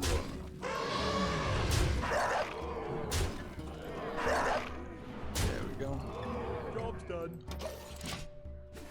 So, yeah. It would be pathetic and silly for me to wish that there were fewer YouTube channels in hopes that my YouTube channel would succeed.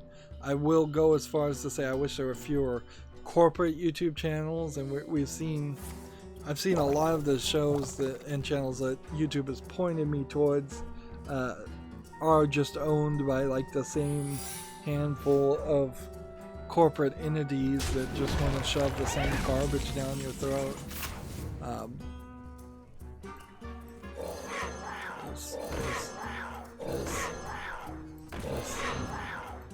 This. I could have been playing that. This hunt is yours. There we go. But yeah, I would also say I want to see maybe some more age limitations and kids being inspired to do other things than be YouTubers. Let's move over to the Americas account because I'm not going to be able to play the super expensive cards. Like, I'll have to make a custom deck. I'll have to try and play somebody that plays really slow and lets me get to a 10th turn. Oh, come in. Our little tavern. But yeah, a lot of kids are inspired to be YouTubers, and in all fairness, I think my YouTube channel would probably be way more successful had I started it a lot earlier in the beginnings of YouTube. But the right thing to do would be to get rid of this, but this is the thing you want to do. Alright. So I just re-roll to win 3 Tavern Brawls. Why in the world do they want to make me do 3 Tavern Brawls ever? I don't know. That's a terrible daily quest. So we just get out of one to do another. This is ridiculous. Yeah. In all honesty, though, I don't know if kids are going to have much opportunities for jobs at all. Perhaps. Yeah, maybe they'll. Maybe the good scenario will be everything will be automated and people will only be working for 3 or 2 days a week, and then they have a bunch of free time, and then they can make YouTube channels if they want to. Although I think it'd still probably be better to hang out with your friends and deal with people face to face. Or worst case scenario, it's just a Mad Max apocalypse in the future, and there's no jobs because of that. Like either one seems very possible. Of course, that is the claim: as people get older, they have less hope for the future, and that's been the case for thousands of years. Like there were people in just 100 years after Jesus' time that thought the world was going to end and Jesus was going to come back in their lifetime, and they've been believing that for 2,000 plus years now.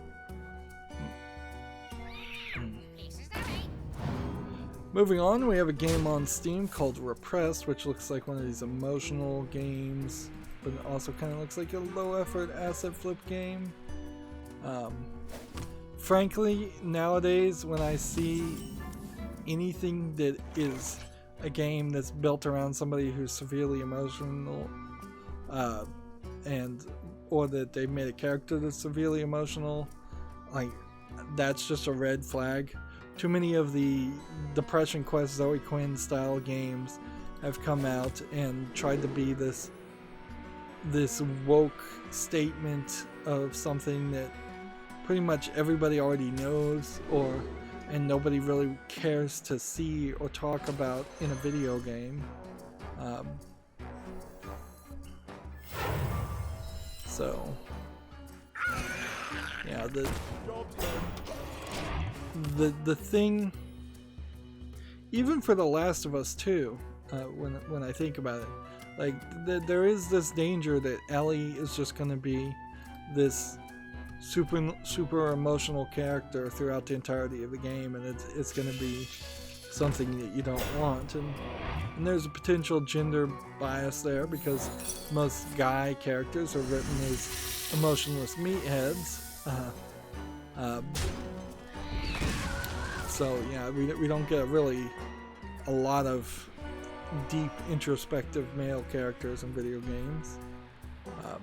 But honestly, I just don't think video game developers understand emotions as well as they think they do, and I don't think that they can write good characters.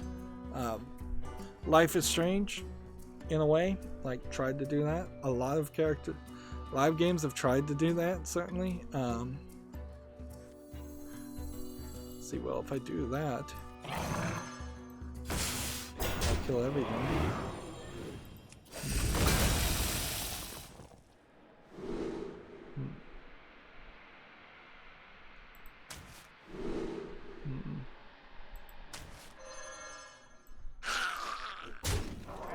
Yeah.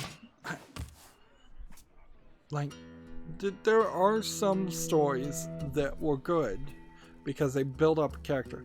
Maybe it really is a characterization issue more than anything, is that more often than not, when I'm playing a video game, I don't really care about that character enough to care about their emotions or their feelings. So, if in like Final Fantasy 13, that character gets stabbed, that was a big impactful moment for many people because they had spent hours and hours and hours playing with that character, getting to know her, getting to like her. That didn't just happen in the first 5 minutes.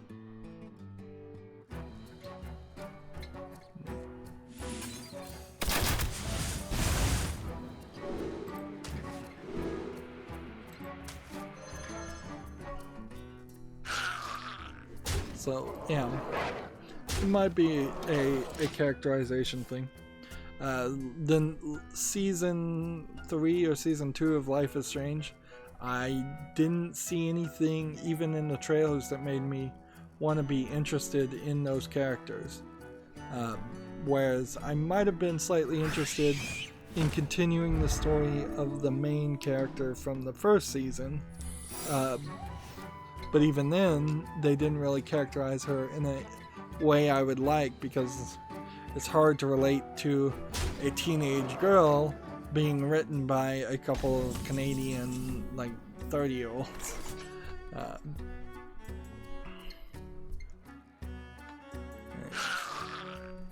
Let's just do that. Freezing trap.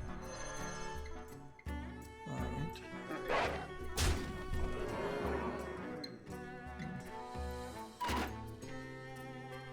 What can we do?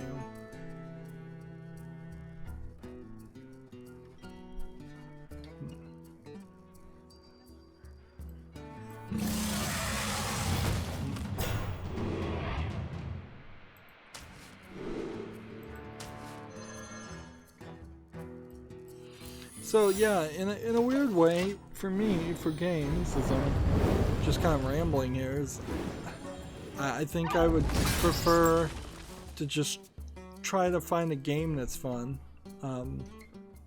Borderlands 2, I guess, is also a great example.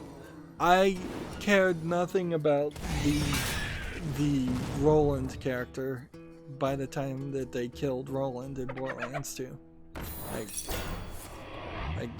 He was not the guy I was playing as in Borderlands 1, although he probably was the character that was most overpowered, and a lot of people probably were playing him.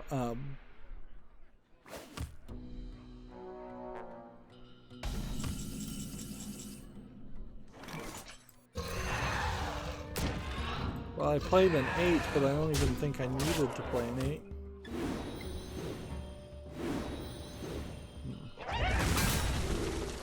Let's see. 1, 2. Job's done. Get on the field. That's what I need to have happen.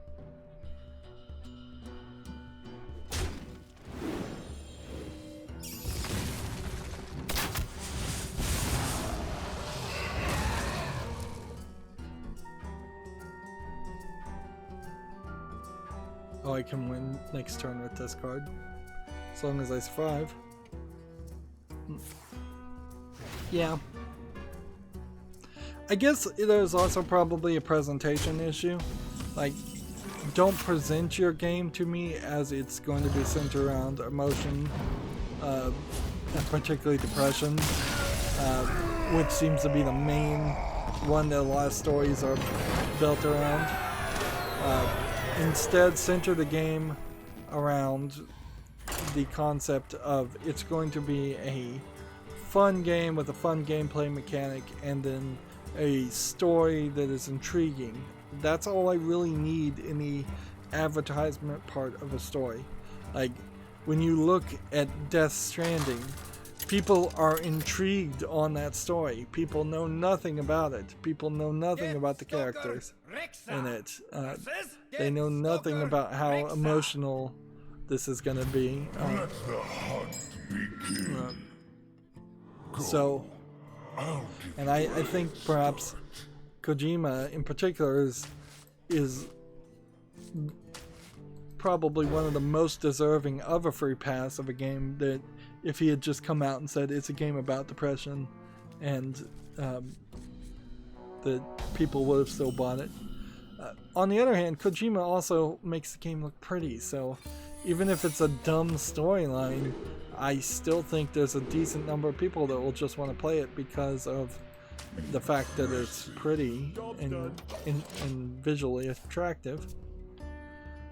Anyways, I'm not making any progress. Let's move on.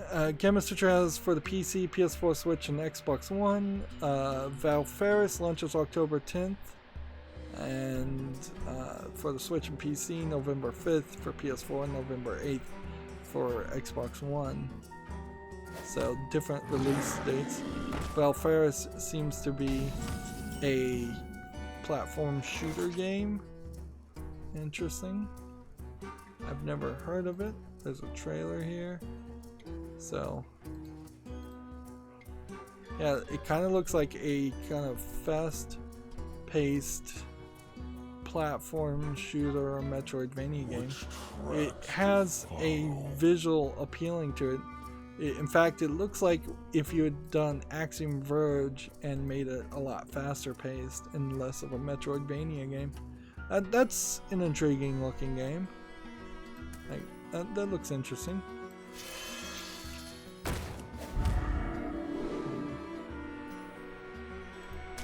That with that. Job's done. Play that at the later point.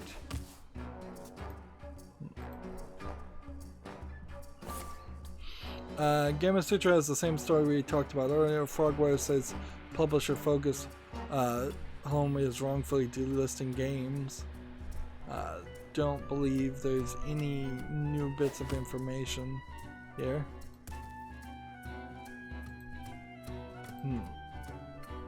I suppose there is also an argument that if both of these companies had a non-disparagement clause, they probably, at least Frogwares is potentially in violation of it due to, although I don't think that would stand up in court. These non-disparagement clauses in general shouldn't exist. But I think we've seen evidence that points that two courts want to uphold them.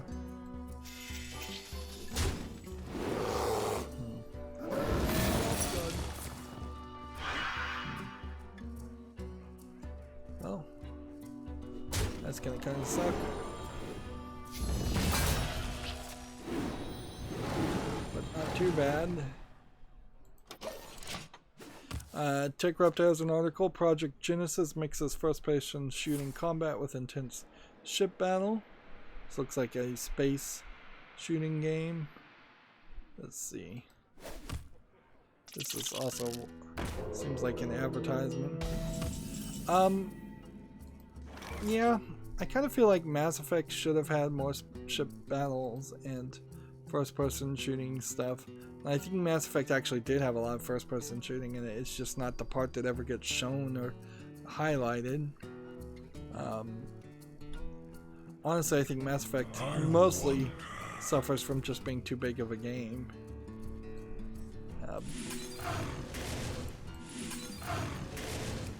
Let's see.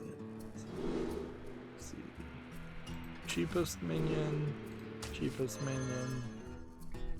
Ready to go on the field with charge. We've got a victory. Is there? Let's see.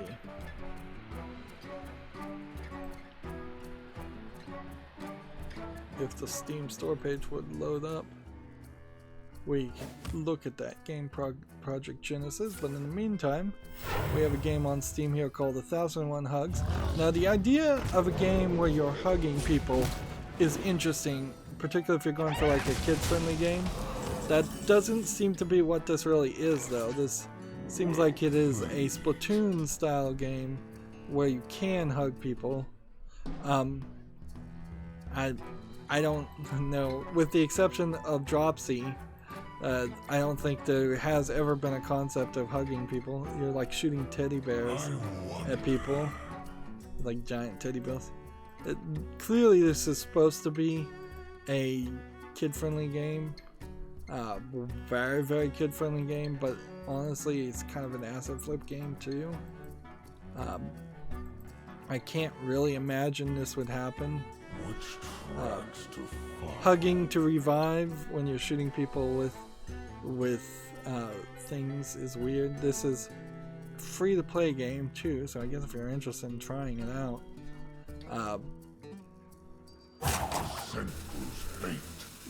there in Portal 2, when you're playing in co-op, is an opportunity to there's an opportunity to hug the other robot as one of the many emoticons slash dances. And I can see how a game like Fortnite could have hugs, but you know, hugs are weird in general. It's like adults don't randomly hug like random people, and adults often don't even hug people that are significantly their significant others. Very often hugs are kind of something that a below the age of 6-year-old kid does, but by the time they're in kindergarten, they're probably not much of a hugger at that point. But I like to think of it personally as by the time a kid gets into kindergarten, they've had enough of their parents' BS telling them to do everything all the time, even though the parents are quite in the right to tell them not to do things and what to do in almost every scenario. So they're ready for their independence, and they're moving their way. They're halfway towards being edgy teenagers.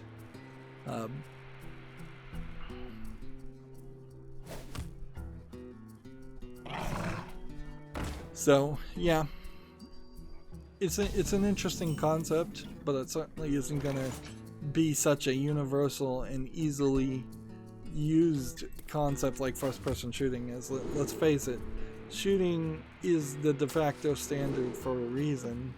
It makes sense. It's easy to program. It's been done a million times before, so you're already in a good position to use it again. Even in adult games, in the few adult games that are 3D in which you can interact with people, hugging is not particularly a desirable scenario. It's just, it moves the camera into an awkward angle where either from a first person or a third person perspective you're obstructing the views.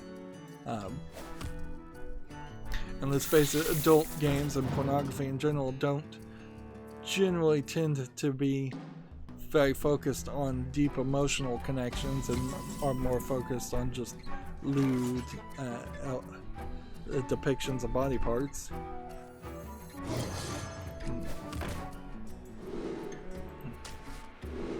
So yeah, there's a potential gap in the market for hug games, but it would be a really small gap in the market. Like one game, it might make sense.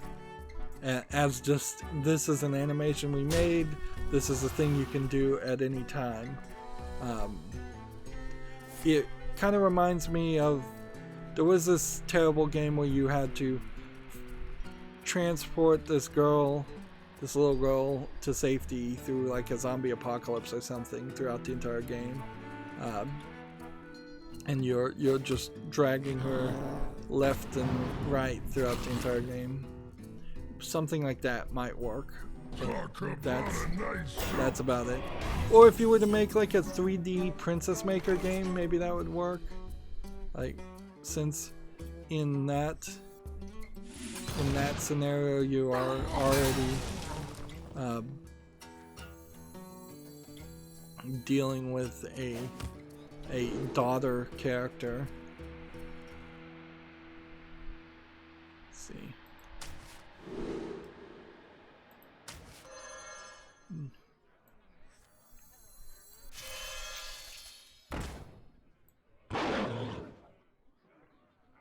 Let's go ahead and play a little protection here.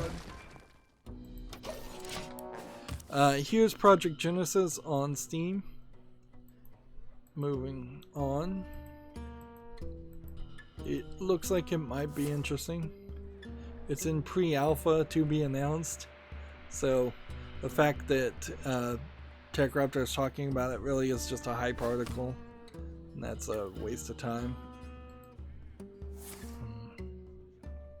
Gamasutra has an article here. Raven Software Devs looks back to making Jedi Outcast. Seems like at GDC they invited all the developers of all the old Jedi Star Wars games to talk, and a lot of them did. If that's interesting to you, I guess. Yay, I guess. There's really nothing else to say there. If that's interesting to you, good. I think I intended to say something more to that, but lost my track of thought.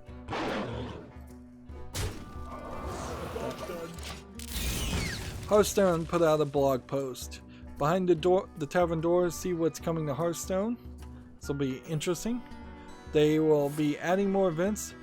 After the overwhelmingly positive response to the recent Firefest Evil event, we'll be looking for more opportunities to introduce more large-scale in-game events with reward-themed rewards-themed tavern brawls, and a change that could temporarily or permanently create a fun new Hearthstone experience for players. We're starting off with a new event in just a couple weeks featuring dungeon run inspired tavern brawls, dual class arenas, legendary quests, rewards, and some meta shifting changes outlined in the Shaking Up Standard Play section below. We'll have more to share on this sensationally spooky event on October 4th, but in the meantime, try not to lose your head. So they're doing a Halloween themed event. I question a lot of things in that statement, but I guess we shall see. I question whether it was overwhelmingly received, because I'm kind of take it more from a mentality that people are bored with Hearthstone, and a lot of people have left Hearthstone. But we'll move forward for more details. Shaking Up Standard Play. Now that the Savers of Uldum standard ladder experience has been solidified, we think it's a great time to throw a wrench or 2 or 23 into the gears. We're going to be pulling some of the most popular and game-changing cards from across Hearthstone history, including Ragnaros the Fire Lord and Inzoth the Corruptor. This is interesting how you overload this and you hover over it and it loads an image of the card. That's nice, but then I'm zoomed in so much. They're pulling them out of Wild and dropping them back into standard play for a limited time to ensure that everyone can participate in meta mixing events. Honestly, they should be pulling a lot of stuff out of Wild and putting them back in standard. The idea of things being allowed in general should be reevaluated. We'll be granting everyone free copies of each card. These copies cannot be disenchanted or crafted, so they can add these heavy hitters to their deck and get them into action. These cards will be considered event cards, which essentially means that they're temporary copies and not permanent additions to your collection. I'm sure people will be upset about that. Even if you already own the cards, you still get these event copies, and when the event ends, they'll disappear. So the question is, can you have 2 Ragnaros the Fire Lords in your deck? And I guess the answer is probably no. There's 23 cards that they'll be bringing back.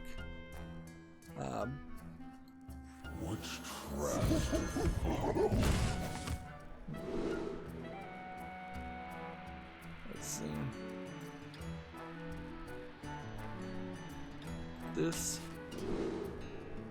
And this. I'm gonna lose. Alright, is there any way for me not to lose here? Not really.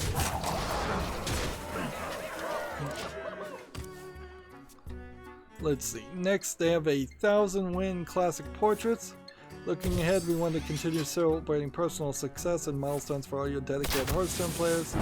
Our next major update will include some really cool new portraits that can be earned by 1,000 wins with each class, which means that for me, even on my main account, we'll have to look here. I don't think I'm close to 1,000 wins at all.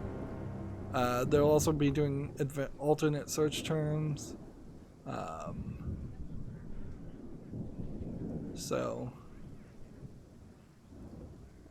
Which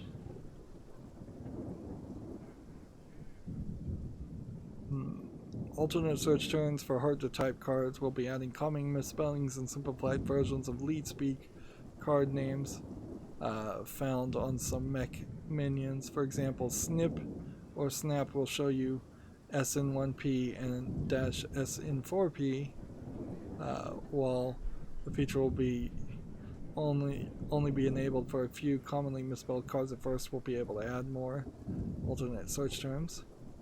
Quest changes. While not included in the next major update, here's a preview of some of the changes we're making to quests a little further down the line. We're cutting some of the less popular daily quests and turning down some of their requirements to make them quicker and easier to complete. Thank God! We'll also be adding some new quests to the pool to mix things up. We'll split most daily quests into 2 buckets: easy 550G and slightly more difficult 60G. Re-rolling a slightly more difficult 60G quest like Play 10 Beast also gives you an easy 50G quest, so players can guarantee to get an easy quest every day if they want. We love Murlocs and Pirates as much as anyone, but it should be your choice if you decide to complete their quests. Oh, so if you re-roll a 60, you're guaranteed going forward, you're going to be guaranteed to get a 50 gold quest. That sucks. But that doesn't talk about the 100 gold quests, the win 5 games. So either they're getting rid of that completely, and that means they're lowering the amount of gold you could get, or they're doing some other kind of shenanigans.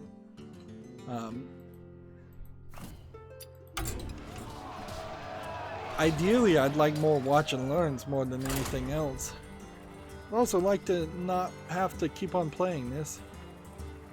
The article finishes. We're excited to bring these new features, events, and other changes to Hearthstone. Please let us know what you think on social media. Deathstalker Rexar versus Deathstalker Rexar. Let's see. Begin. Go. Let's see. The first response is, can we please have an option to re-roll easy quests to a very difficult 100 quest then? Question mark. Let's see. Then there's a bunch of comments that are not top level comments responding to that comment.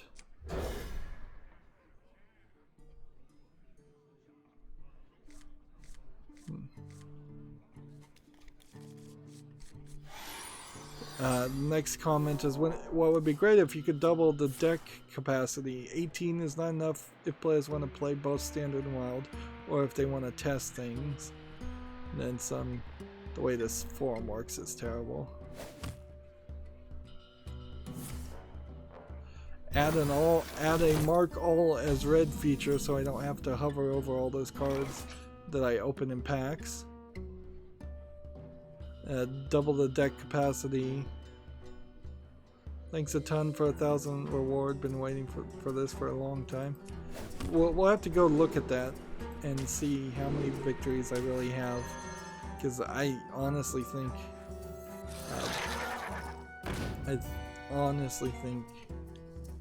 I am significantly below that even for my main account.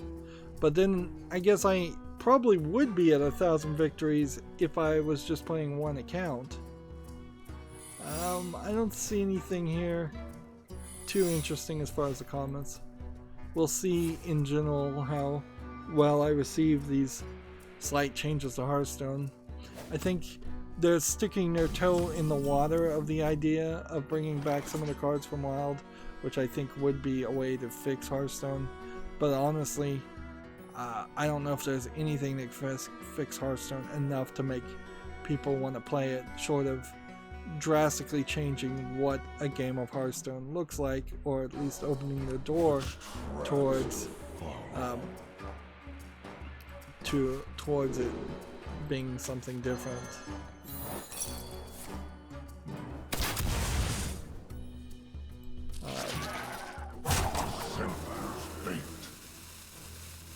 Let's see. Do I have a coin that would let me play anything? There we go.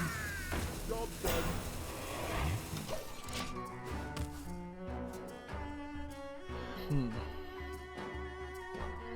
Next we have a game on Steam called Like Kingdom Crumble, and it looks weird, this game. It looks like it's a Super Meat Boy platformer, but then it has this like bar that's connected by a dotted line to your character, and it seems like you're using the mouse to shield yourself or something with this bar. Really doesn't seem like it makes the full sense. So you have this black bar, it's not even on the screen right now, but it just pops in every now and then. And I have no idea what that's supposed to be, whether that's supposed to be a life bar that's just been programmed terribly, or what, or a stamina bar, or this is as far as you can jump. It's $3.49 discounted English only with 11 achievements. Whatever this is, it looks weird and it doesn't look particularly interesting. So we'll leave it at that.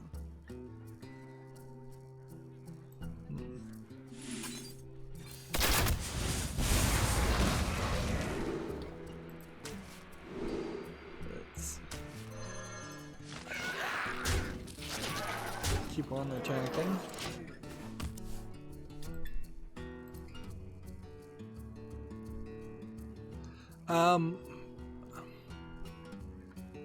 Let's see, just make sure this article. I think TechRaptor, with their sponsorship deal with Newtalker, is always YouTube friendly. TechRaptor has an article. Newtalker's newest game, Villa Party, lets you pick your pleasures. It looks like it's 3D, realistic animation characters. If you're interested, check it out, I suppose. It's more of a I guess maybe a sandbox game than a story game would be my guess, but I'm not even gonna investigate it any further than that. Newtalker, I will say, still doing a decent job about just putting out something new every couple of weeks, but probably not a great job for a storefront for other publishers and developers. They're just putting out their own products. Let's see.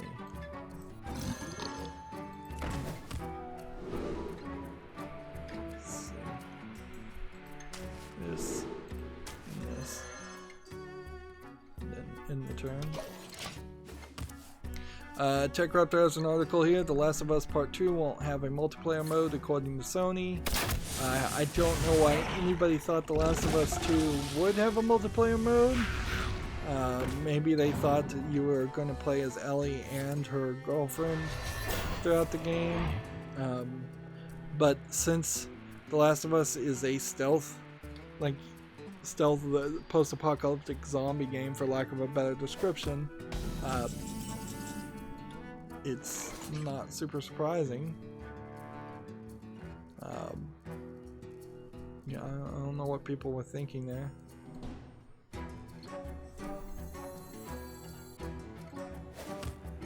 But oddly, it does seem like people are upset about that.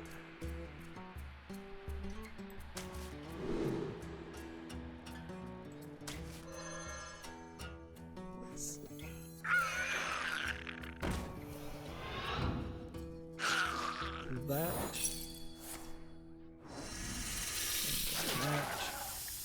Job's done. End the turn. Next, we have a game on Steam called Mindustry, which I have no idea what this is. It looks like there's just a very busy background, like stuff going on, but I cannot for the. They're calling it an open-ended tower defense game. Yeah, I can maybe understand the tower defense game for this, but it's just so busy with so much visually being shown and everything looks blocky and ugly. It's $4.49. Bunch of languages, I guess. Maybe there's a whole system of towers that you have to wire up and provide resources to have a tower defense. Yeah. In the end, it's still a tower defense game, not something I want to play. Which tracks to follow?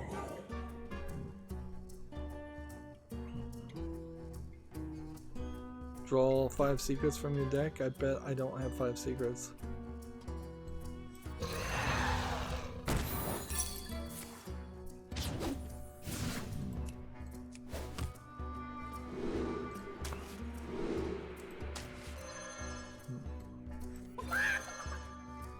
Job's done. There we go.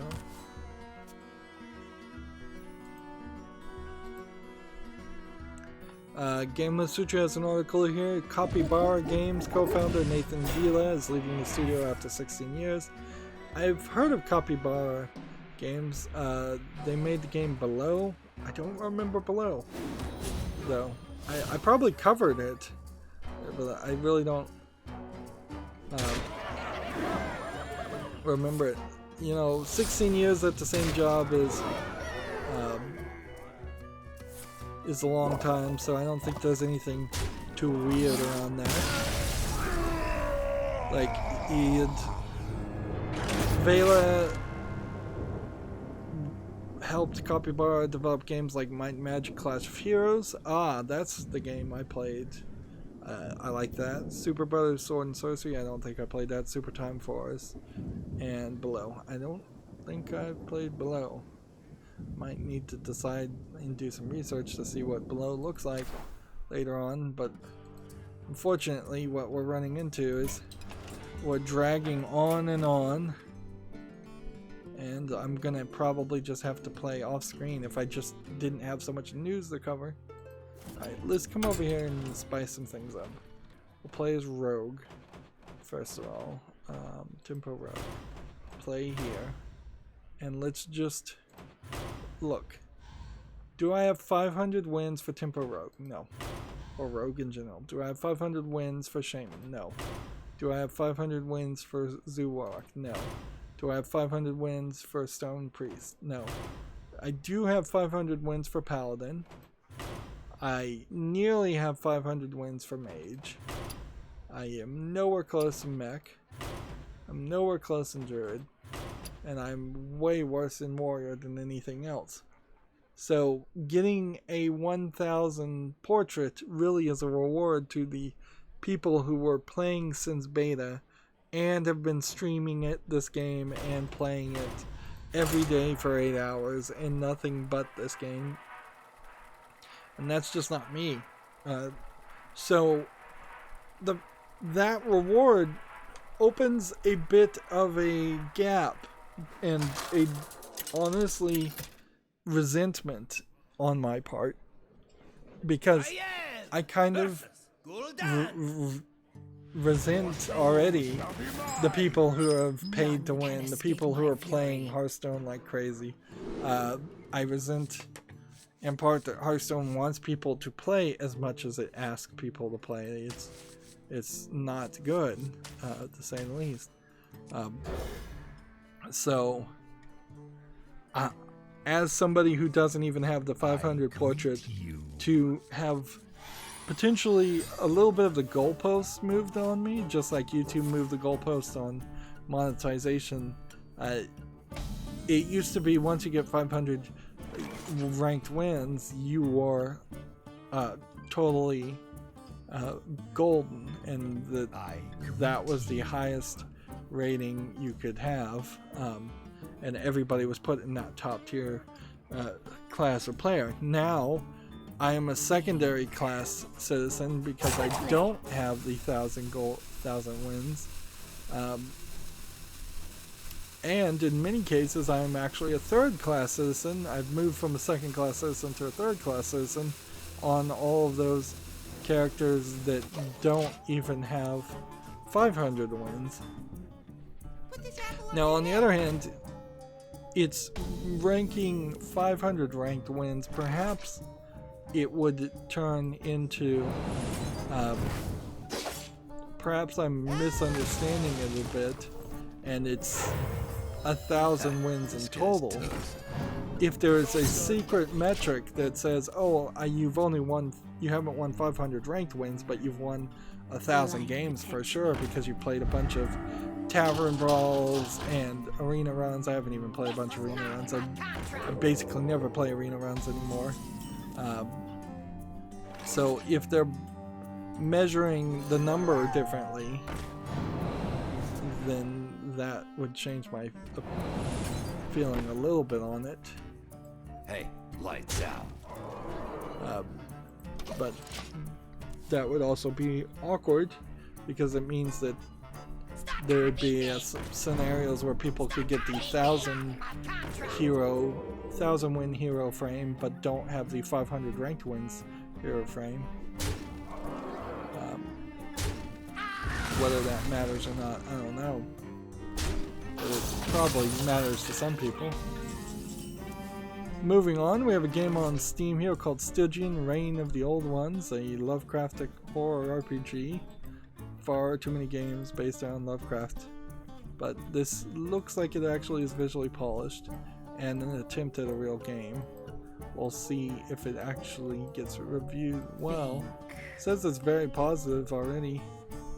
61% of 97 reviews rated very positive. $25.49 discounted, a bunch of language supported, 101 Steam achievements. That seems like a lot. Is this the new Darkest Dungeon? I wonder. See, and putting something like this on my follow list, I guess at that point doesn't matter. It meets the requirements just to go on the wish list, so this will just go on the wish list. I don't ever really have time to evaluate these kinds of games, so if I go and do a wish list cleanup at some point and realize, oh, actually, you made a mistake and this game was only rated positively for a brief moment in time, and then it got negatively reviewed once more people played it, well, that's something that the wishlist cleanup would have to deal with. Next we have a game on Steam called Fishery. Create your own aquarium. Visually, this looks probably not as polished as I'd want for an aquarium simulator, and honestly I don't think I want an aquarium simulator in my life ever. Early access for $9.99, which is way too expensive. Yeah.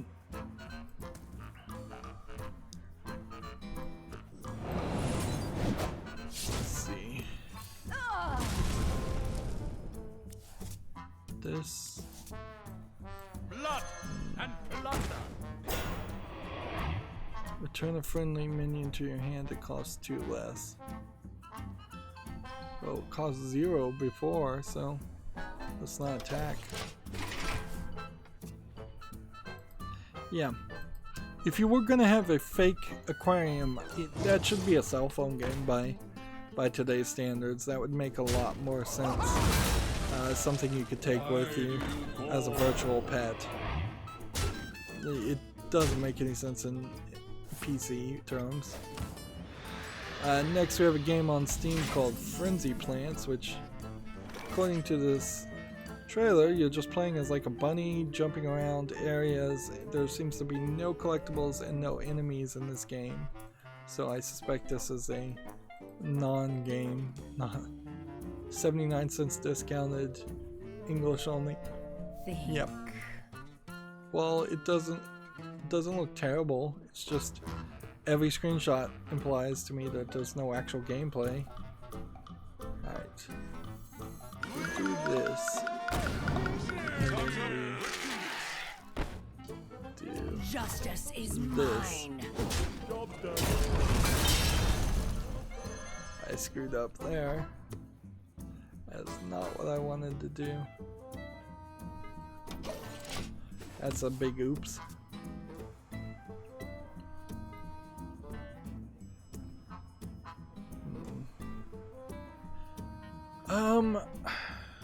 I think what we're gonna have to do is we're gonna have to stop looking at games, and I'm just gonna leave games on Steam alone, and we'll do a little bit of curation on the weekend. I'll do it off screen, and then we'll talk about Monday. I believe this Monday, when we actually were covering the games, we ran into a decent number of ones that were problems. Right. This.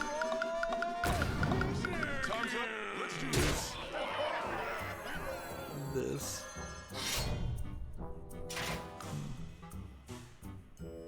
And then attack here. And then preparation to return this to the hand, which isn't going to be enough to affect anything. All I needed to do was be able to do one more damage, which I could have done. I could have done 2 turns ago had I just attacked the taunt minion with my weapon when there was nothing on the field, played Leroy Jenkins' attack then, and then well, maybe it wouldn't have worked that way either. I don't know. Oh, this is just grinding on and on. This is such a hassle. Alright. TechRaptor has an article. This is barely video game related. Another Clue movie is in the works, possibly starring Ryan Reynolds. It probably wouldn't be great, frankly. I don't think that there's a reason why you need to make a new Clue movie. I don't think there's anything you can do differently or write the story in any way that would look more interesting or different. The light shall bring victory. Don't remake good movies, remake bad movies. I'm sure that Ryan Reynolds probably likes the idea of being in a Clue movie, but it's just not gonna be good. Also, I heard that the original Alien movie is gonna be in theaters on October 13th, so it might be an interesting thing to go watch in theaters. It's kind of a slow movie. It's kind of a classic. I would also be afraid that you'd have a bunch of noisy Alien fans in the audience, but I'm not sure that Alien fans are actually that noisy. So when you get to that big twist of the chestburster first making its appearance, I wonder if you would have a quiet audience that is going to have that shocked reaction, considering nobody in that audience would probably not know that that's coming, unless you bring a bunch of kids. And I guess if you have some teenage kids, go take them to the movie theater and watch Alien in the big screen. But even then, that doesn't make sense, because it's like 40 minutes, I believe. Like, it's a really, really long time and setup and environment building before you see the chestburster or any alien whatsoever in the game. So that's that's something you have to take into consideration. Justice is mine. On the other hand, like, I own the Aliens quadrilogy Blu-rays, so that's everything except for Prometheus, which wasn't out when the Blu-ray was made. And if I want to watch Aliens, like, maybe I just own 4 different versions of Alien. Greetings. I may not own any of it, actually, come to think of it. Thank you. But that probably is the best way that you would want to watch the Alien series, is just watch Alien and then Aliens and then maybe skip everything else that isn't quite as good. Justice is mine. Or go through each one in chronological release.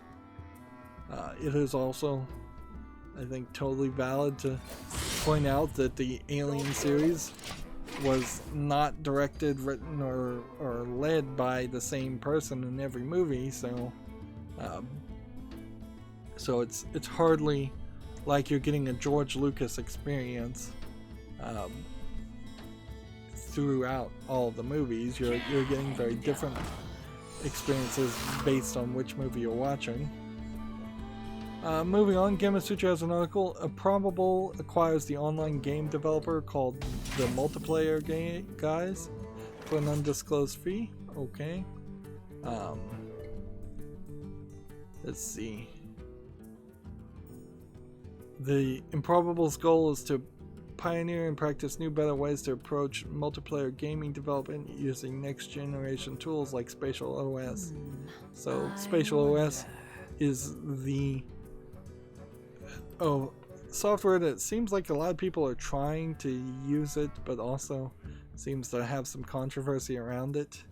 So there's definitely some weirdness going on around Spatial OS, and that acquisition may have some deeper dive into that story. This is where, if any mainstream video game journalist was actually a journalist, they would be able to report and go, hey, here's all the things that have happened around Spatial OS in the past year,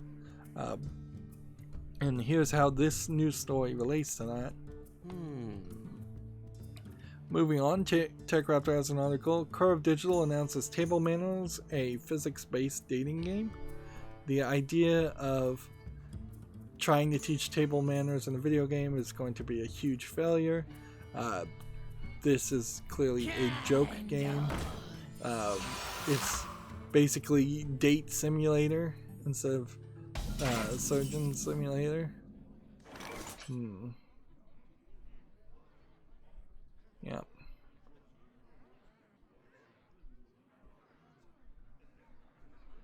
By the way, you're not supposed to hold the bottom of a wine bottle because it warms up the wine.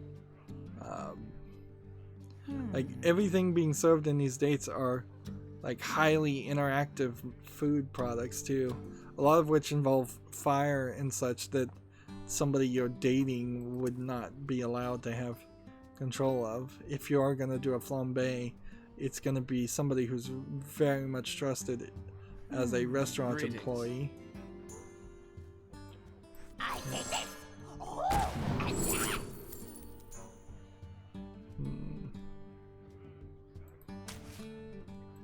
Justice is mine.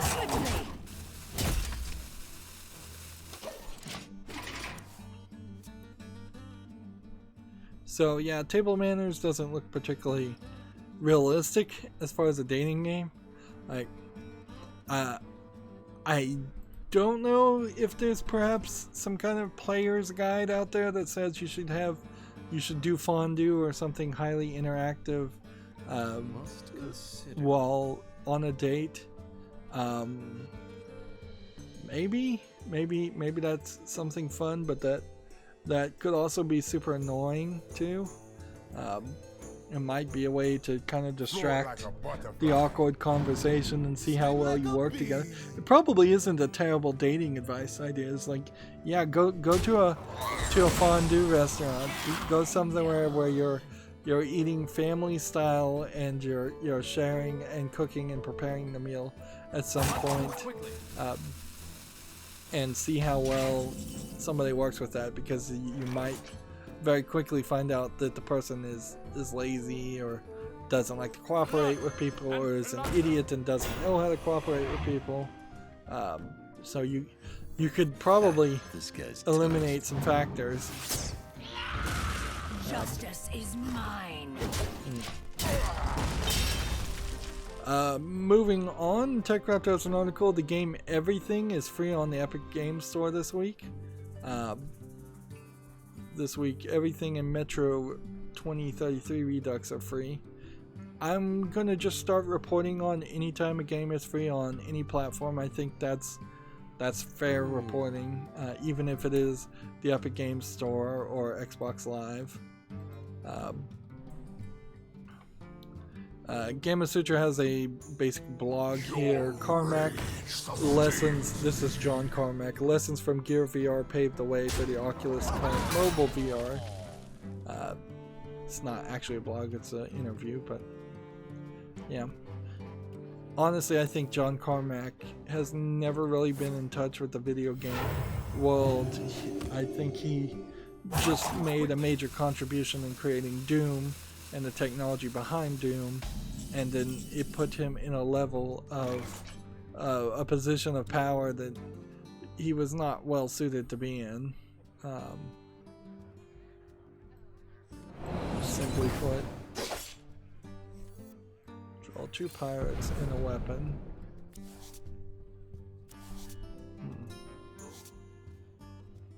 And add 2 lackeys. Or gain +3 and rush. How much is this worth to you? Hey, lights out. I'll take that. Oh, that wasn't the right move. Clearly. I guess we'll cover this game on Steam. There's this game called Mimorha, I guess. Looks like it might be a Myst-like kind of puzzle game with a bunch of alien-looking puzzles. Looks interesting as like an adventure type experience. This really comes down to the reviews, so I'll put it on the follow list and we'll see. They're asking a high price at $22.49 discounted, full English audio and a bunch of other language support, and then 56 Steam achievements. We'll see how this goes. I don't believe this developer has put anything else on Steam. Let's see if we want to see if that loads. I don't know why I just run into speed problems sometimes as far as pages loading.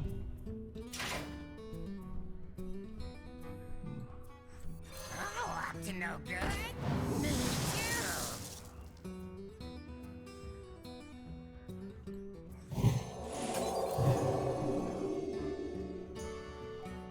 Justice is mine. There we go. Yeah, the developer is Sticky Stone Studio, and they don't have anything else on Steam. Which, okay.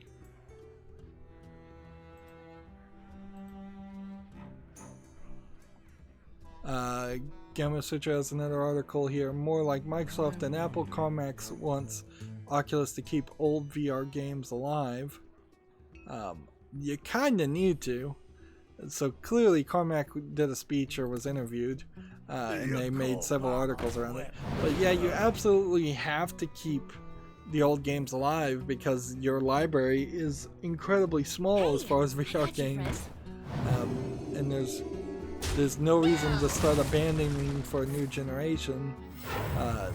Probably for, I'd say, at least 5 years, going from this point. Deal 2 damage. Add 2 random lackeys. Summon. Summon.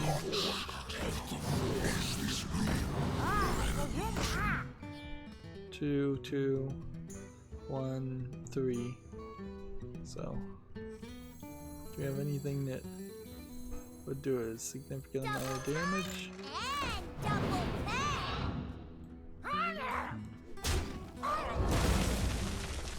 Justice is mine. I should have attacked with that.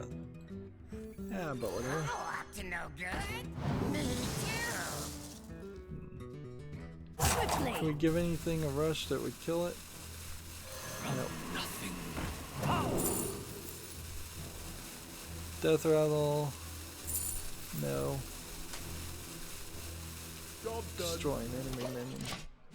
TechRaptor has an article here. Build a tavern and uncover history in Graveyard Keeper's Stranger Sins DLC. Graveyard Keeper kind of just came out of nowhere, and now they're already on to DLC. Graveyard Keeper was another game that was like overly hyped, and then nobody really reviewed it. So it probably wasn't that well received. Gamer Sutra has an article here. Ubisoft opens a new mobile and instant game studio. The idea of instant games is I guess online games that don't require like website games that don't require loading in Vietnam. This is interesting because I have no idea what the level of programming and skilled labor in Vietnam is. Like I think of Vietnam and I think the Vietnam War, and probably isn't anything like that really. Our tombs. Okay. Let's go ahead and hit this. And then this. Time's up. Let's do this.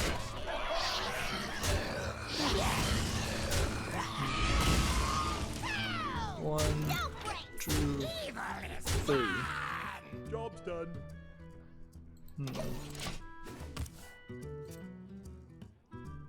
OBS had to put out a clarifying tweet.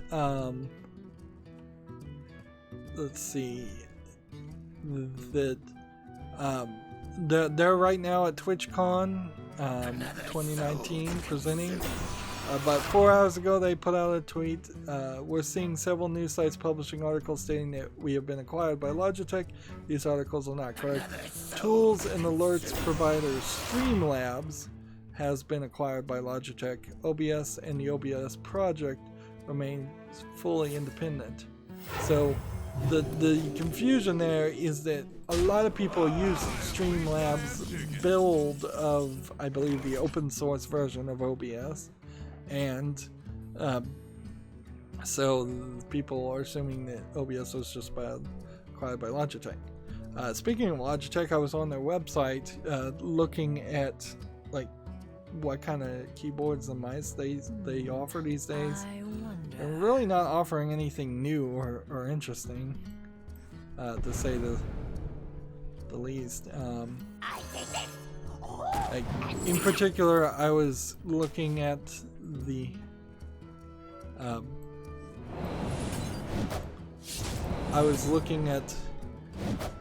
a gaming keyboard to add a screen on it, because if I could get a wireless gaming keyboard that just had a small intent, like small use screen to tell me that streamings are going well and there's no problem, that would be great. But having even a tiny little screen on a gaming keyboard seems to force it to be wired at that point, which kind of makes sense. And then also adds $100 to the cost, which keyboards are still, like the keyboard and mouse setup I have right now is $80. That's rather expensive, and I believe Logitech has kind of changed their warranty down, so it's not even as long as it used to be. We hear your Arguably, maybe their quality is not going up by any means. I'm still fine with just using my standard, I believe it's a M500 wave style wireless keyboard. I like it. I probably need a gamepad at some point. It would be nice, but they're too expensive to buy supplemental. And wired or wireless, I can handle that. I'll just use an extension USB cord, like I do for my Xbox 360 or Xbox One controller.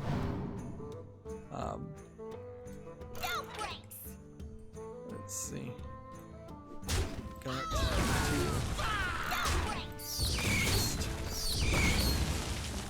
keep on killing things. Justice is mine. Job's done. So, I probably should start thinking about if my keyboard and mouse break something different. Like, I needed something that's way quieter, and so a wired, like, quiet, less clicky gamepad would be nice, and then a quiet keyboard in general and a less clicky mouse would be nice. Like, honestly, I think if I were to just take apart one of the mice, I wouldn't be surprised if there is just a spring or device in there that is making the clicking sound intentionally. Justice is mine. Like, that's like, I wouldn't be surprised if it's an intentional thing to make it louder. Anyways, moving on. Gamma Sutra has an article. Naughty Dog drops online mode from Last of Us 2 to focus on single player. At what point did they say they would have the original game shipped with an online mode called Factions? Alright, well, I guess the original game of Last of Us had online. I didn't even know that. That goes to show how unimportant that really was as a mode, to me at least, as somebody who didn't play Last of Us because it was a PlayStation exclusive. Justice is mine. TechRaptor has an article here. 13 ID at Xbox Game Pass Fall 2019 games announced, including City Skylines, The Escapist 2, and more. I guess you could search out this list if you want to see them all.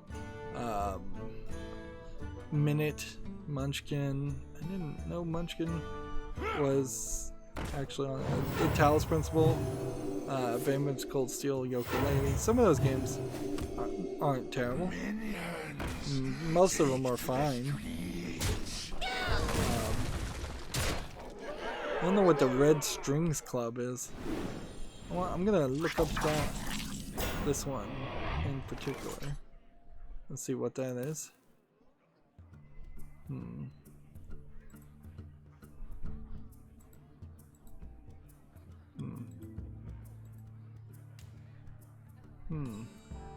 We're hearing some weird whining. It sounds like somebody's doing yard work outside my house. I wish my walls were more soundproofed. That would be nice. It's like, it just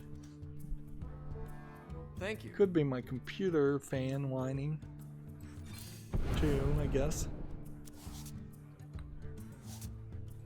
Blood and plunder. TechRaptor has an article here. Drums of War brings heavy metal music mayhem to VR this October. Interesting concept. This is a hype article though. A clever concoction. I guess what you're doing is you're playing the drums in VR while doing kind of a tower defense game. Standing in one place shooting. 6 Degrees of Freedom. Seems like the outer drums walk you forward and backward, and then the inner drums shoot. Music rhythm. Is there any rhythm required, or do you just play yourself?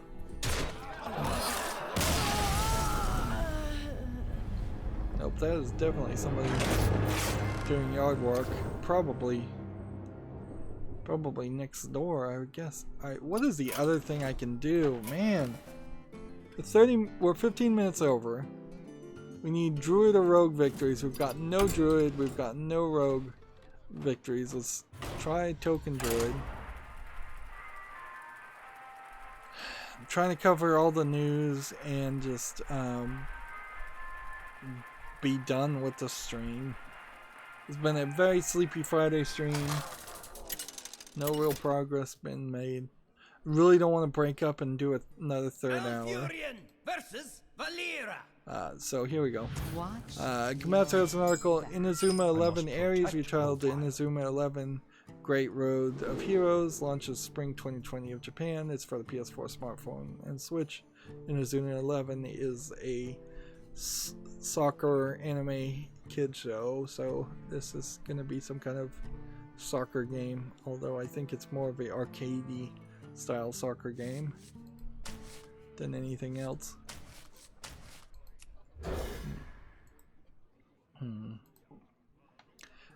Gamma Sutra has an article here. The Strong Museum receives a grant to fund an exhibit on the cultural impact of video games. They've received $700,000 grant from the National Endowment for the Humanities.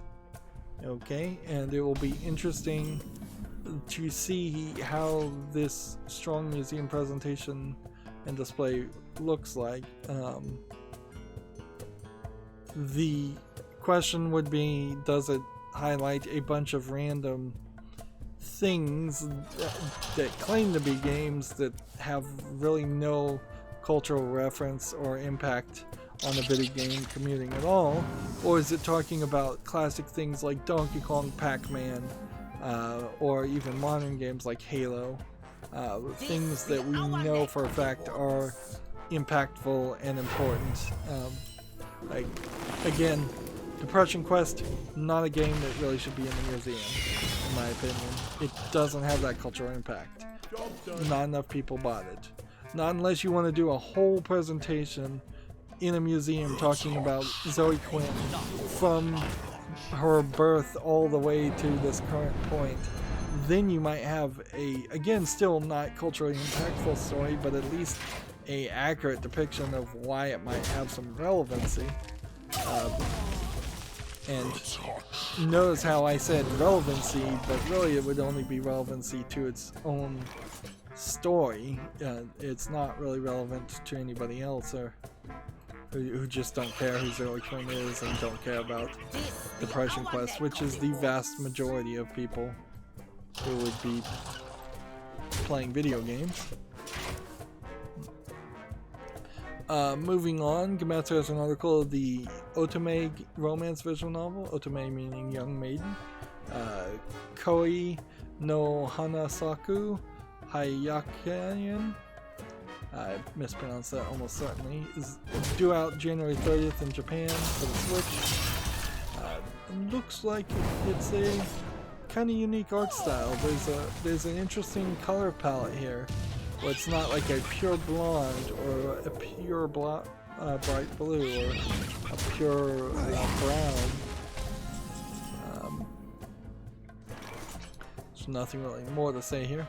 We haven't seen a lot of announcements for visual novels in the past week or so, and I imagine that's because Tokyo Game Show happened, and if there was going to be any more of that happening and announced, then I think it would have just already been done.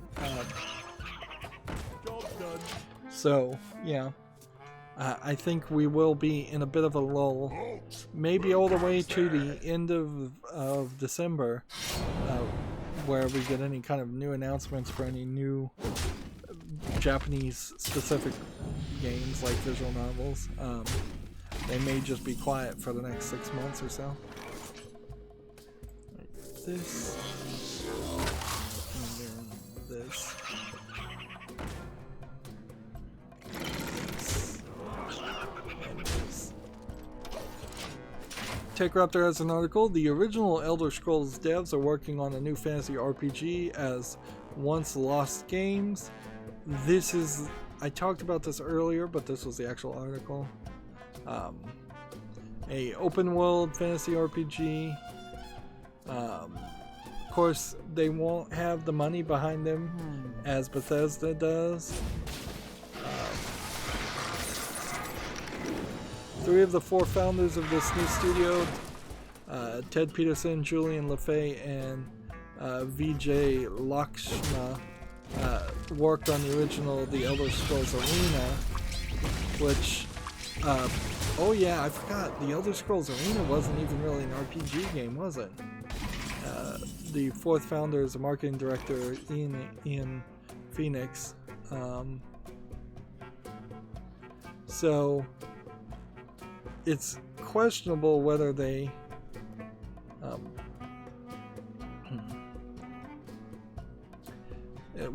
could even make a game anything close to Skyrim. The article says if you're a Daggerfall fiend, that will probably be the closest to what they're making, which I don't even know what Daggerfall is, so take that for what it's worth.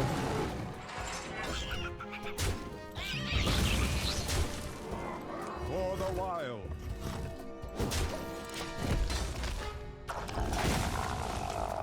It'll be a long time though before they have anything to show or sell, so that's another factor to take in. This guy's toast. TechRaptor has another article here. Stardew Valley PS4 multiplayer has finally arrived. Xbox One is still delayed. Really, I'm really surprised by how slow the development of Stardew Valley is for as popular as it was. That the fact that nobody really swooped in and said, hey, let's fund you and make sure these get made and get released as fast as possible seems strange, to say the least.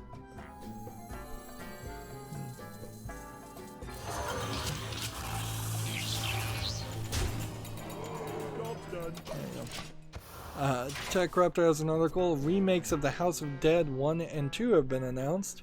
Now, House of Dead is, I guess, the technical prequel to Typing of the Dead, which has been, I think, the most recent use of that series. And while House of Dead games made sense in the arcades, I don't think they ever really I don't think they ever really worked on any of the console games.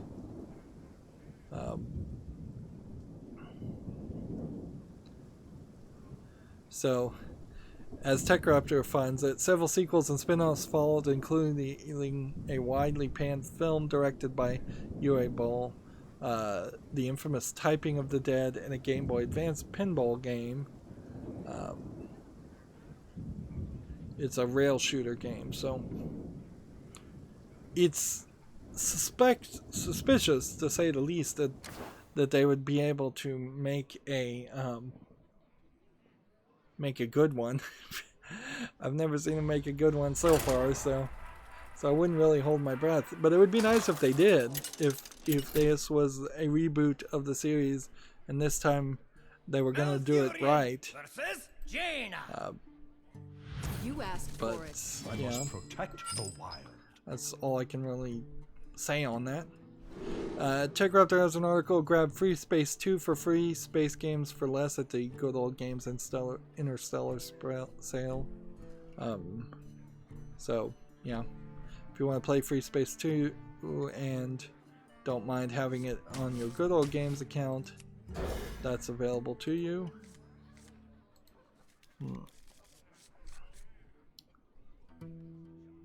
TechRaptor has an article. Track down space probes in Astronea's Wanderer update. I don't even remember this game coming out. So, alright. Whatever. I'm just gonna leave it at that. If I don't remember the game, I'm just gonna leave the title and I'm just gonna move on from there. Gamma Sutra has a job listing for Level X is hiring a UI artist in Chicago, Illinois. Hello? Let's go ahead and silence this character and play. Do this. This has been like one of the worst experiences I've had with Hearthstone in quite a while. Just running into the same things on as far as tabs being opened also. So my duplicate tabs are not working great. Gamma Sutra has an article here. Get a job, Rebellion is hiring a brand manager in Oxford, England. Rebellion, I believe, is the developer of some of the old point and click games. Nope, I'm wrong. They're the Sniper Elite and Evil Genius 2 and Zombie Army developers. And I believe Sniper Elite re-released in a terrible form factor, and people hated that like crazy. So they could probably use a new brand manager, because that was a bad release. Gamatsu has some screenshots for the Alice Alive HD remaster, PC, PS4, and Switch. If that game has any relevance to you. I wonder. Yeah, Gamatsu hasn't really been putting out a lot of articles, but boy, is there a lot of just games that came out. Code Vein Deluxe Edition is now available on Xbox One. Axis Football 2019 is now available on Xbox One. I think going forward, or at least I was experimenting with it this week. I'll have to evaluate next week. Talking about games that come out on Friday, because that seems to be when new games come out, or get tweeted by Major Nelson at least. Might be a way to make the recordings go a little longer on Friday, but like I said, today's been a terrible day, so really didn't need any of that to happen. Let's go ahead and hit that. A game called The Adventures of Elna Temple is now out for Xbox One for $4.99. This looks like it's more of a indie platforming game. I really wish that they would fix their website though, so that these games aren't just not telling you anything. Like this is the worst equivalent to a Steam store page I've ever seen. Like they should just go and copy a Steam store page and have all the details that's on a Steam store page, and it would be better.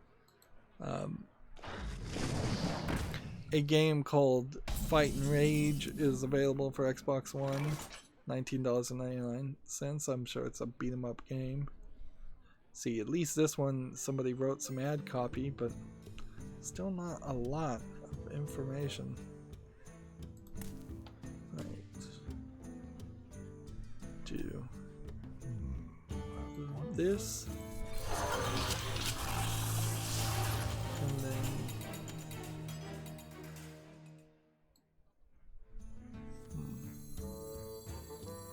let's see. Image and draw a card. Attack.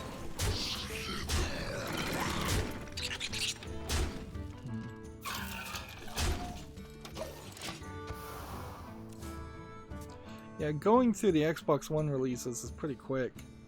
A game called Mining Rail 2 is now available for Xbox One for $13.99. Yeah, but there's not a lot to talk about here too, so is it really informative? They're calling it a roller coaster game? Yeah, I think it's probably not worth my time, because the links that Major Nelson puts out does not put any details in its descriptions, and it's not really Major Nelson's fault, but it is a problem to say the least.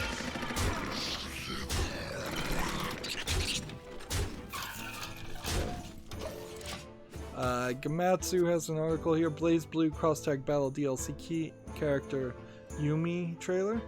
So a new Blaze Blue character is out there if you want to watch the trailer. I'm not going to bother to watch it. It seems like Blaze Blue is pretty consistently adding more characters. Again, the Epic Games Store is having trouble almost consistently. Let's see. Let's see. 16 hours ago, we've deployed a hotfix to resolve this issue. Thank you for your patience. In the meantime, you can do the following steps at checkout to solve this. 19 hours it was first announced. We are aware of an issue preventing some users from completing the purchase due to an invalid zip code, and are working on a fix to address this as soon as possible. Update your zip coder to use all capital letters, and in the meantime, wait a minute, why would a zip code allow all capital letters but not just allow numbers in general? Like, why are you validating that much anyways, to the point where you're losing a sale? I would never lose a sale to an invalid zip code, because if you've got the other addresses, you can try and deliver. In fact, Epic Games Store is not even delivering a package, so they only need the zip code to verify the credit card. So that this really would just be like a payment processing situation. So why are you returning invalid zip code in the first place? Well, I guess maybe there's a per transaction fee with whatever payment processor they have, and they probably are trying to validate some of the information so that garbage doesn't get sent and cost them money. But honestly, it just sounds like terrible programming. I don't know how you get to that, how it worked and then it stopped working. What shall we hunt? Moving on, the Gamatsu has an article for the Switch, Little Town Hero character trailer. Interesting animation style here. Going for a very kid-friendly kind of 3D animation style. We'll see if this game is... I think we've already seen little bits of this game, Little Town Hero, and yeah, I'm not sure if it's particularly anything more than a attempted Zelda like clone, but you know, a Zelda clone would be interesting, but it doesn't make sense that it's only on the Switch. So I'm looking at the trailer, I'm seeing a bunch of characters being shown. It looks like a JRPG for kids, so it's not completely a Zelda adventure clone.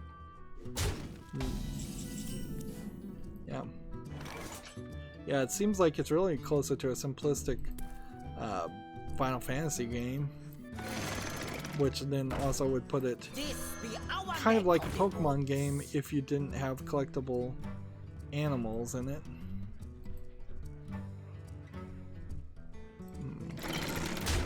This will be the last game we cover, I think.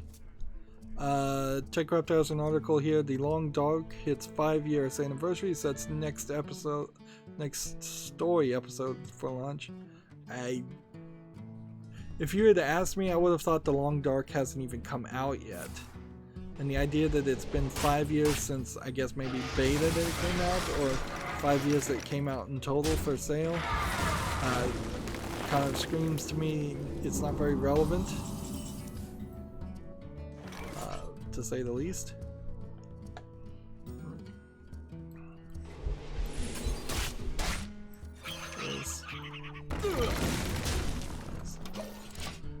Gamasutra has an article here. Valve shares tips for designing touchscreen controls for PC games. They put out 2 blog posts. One was the top sellers for this month. I will talk about that, I guess, on Monday.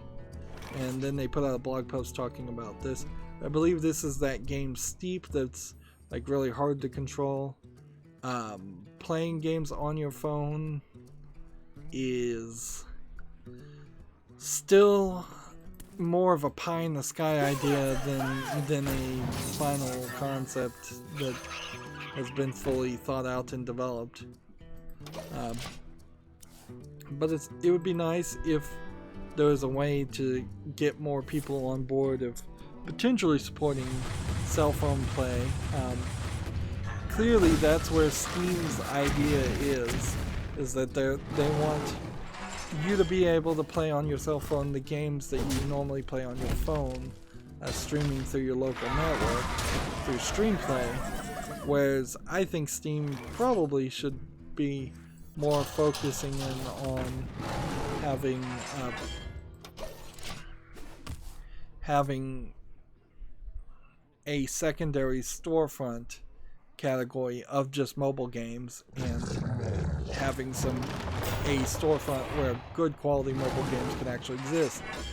That's what Apple Arcade and Google Play Pass is this second tier, higher quality storefronts for games, which if Apple Arcade or Google Play Pass succeed significantly, we will start to see more high quality games being made, I imagine. Moving on, Gamatsu has an article. There's a mini interview for the game You Know a Girl Who Chants Love at the Bound of This World with the producer. This game is coming out for the PC, PS4, PC, and Switch. This looks like it's a visual novel style game more than anything else.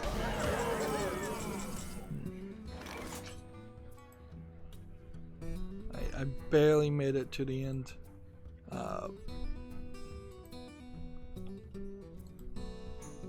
Like, I barely closed enough tabs, skipping over at least 30 games that came out on Steam to make it to the end here. And yeah, I'm about to lose here. And Go play. all I can really do is that. Tech Raptor has an article here. Save your Viking clan in Lost Viking Kingdom of Women. Okay. Seems to be a new Lost Viking game. It's coming out in Q3 of 2020. I guess I'll look at this trailer for a brief second just to have a general grip on what the game looks like. It's pretty pretty. Yeah, it doesn't look like it's just a top-down strategy game. Although it looks a little low polygonal, and I don't quite understand the Kingdom of Women idea because I'm not really seeing any female characters.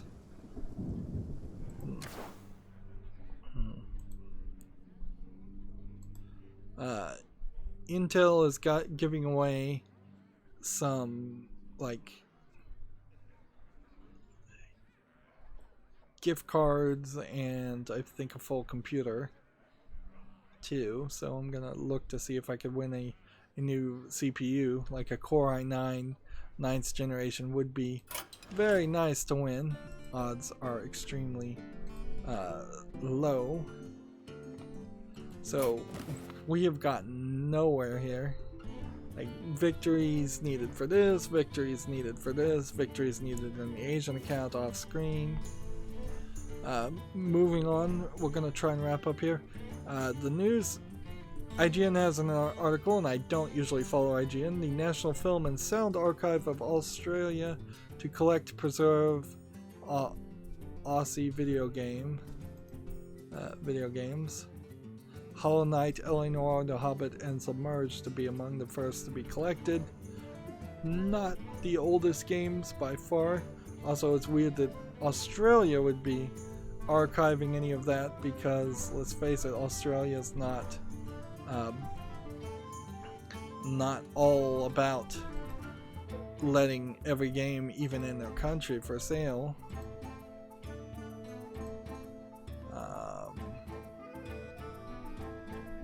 TechRaptor has an article here. Felix the Reaper gets new behind-the-scenes trailer and release date. I've heard of this game, I think. And that's probably it. But I guess this is also a hype article. So let's forget it.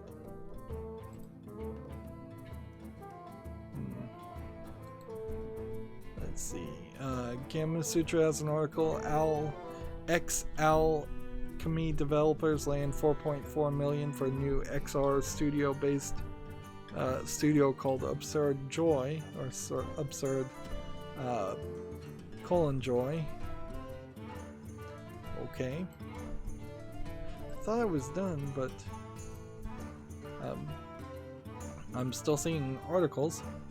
TechRaptor has an article here. Facebook announces Facebook Horizon, a social VR world that may or may not be the Matrix. Frankly, this is something that Facebook needed to announce the day one that they acquired Oculus. It's really 2 years too late, and frankly, Facebook's Facebook's credit and credibility is way down the toilet, even now compared to 2 years ago. And so I'm now gonna have to Control Tab.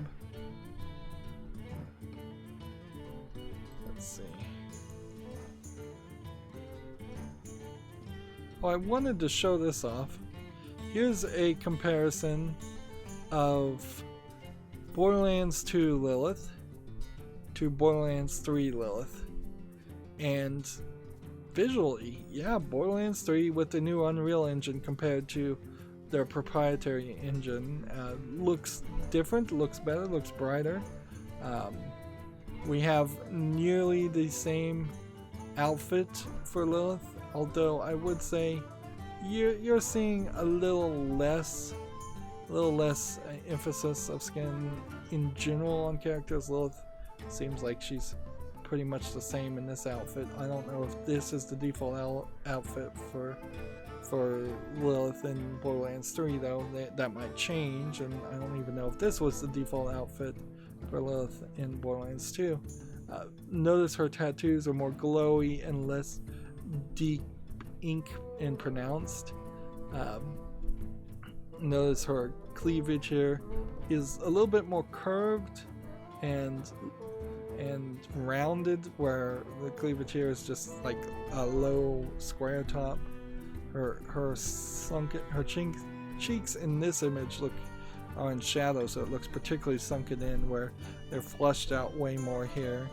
Her eyes are dark and sunken in, way more flushed out. Her lips are redder, and like this whole image, this probably is a bit of selection bias here, where they selected a really bad screenshot of Lilith from Borderlands 2 to compare to a really good screenshot of Lilith from Borderlands 3.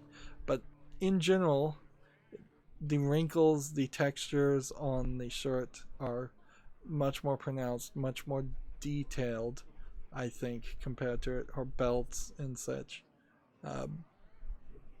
Oddly, Borderlands is a game about belts more than you would think. But yeah, improvements have been made. Gematsu has an article here. Dual Masters Plays announced for smartphones. It's been a long time since I've heard anything from Dual Masters. Dual Masters not being Yu-Gi-Oh, even though they both were out about the same time, and the Dual Masters is probably more than realistically a cheap ripoff of Dual Masters. The Neo Geo Arcade Stick Pro launches November 11th in Japan. I'll be interested. It's selling for 15,290 yen, so roughly speaking, $150. Or, wait a minute, am I wrong about that? 100 yen is $1, so 50 yen would be $50. Yeah, $150 roughly speaking.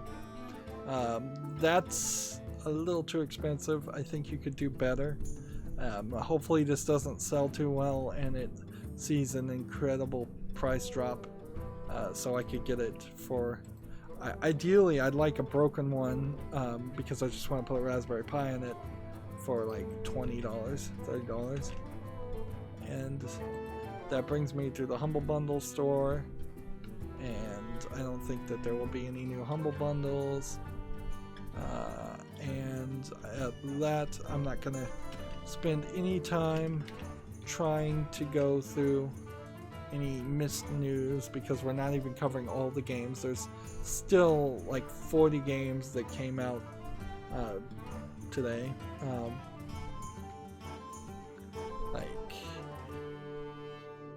So yeah, that's gonna be it for this stream. I've got stuff I'm gonna have to do off screen, and I'm then mostly gonna call it a day for doing work on this Sleepy Friday.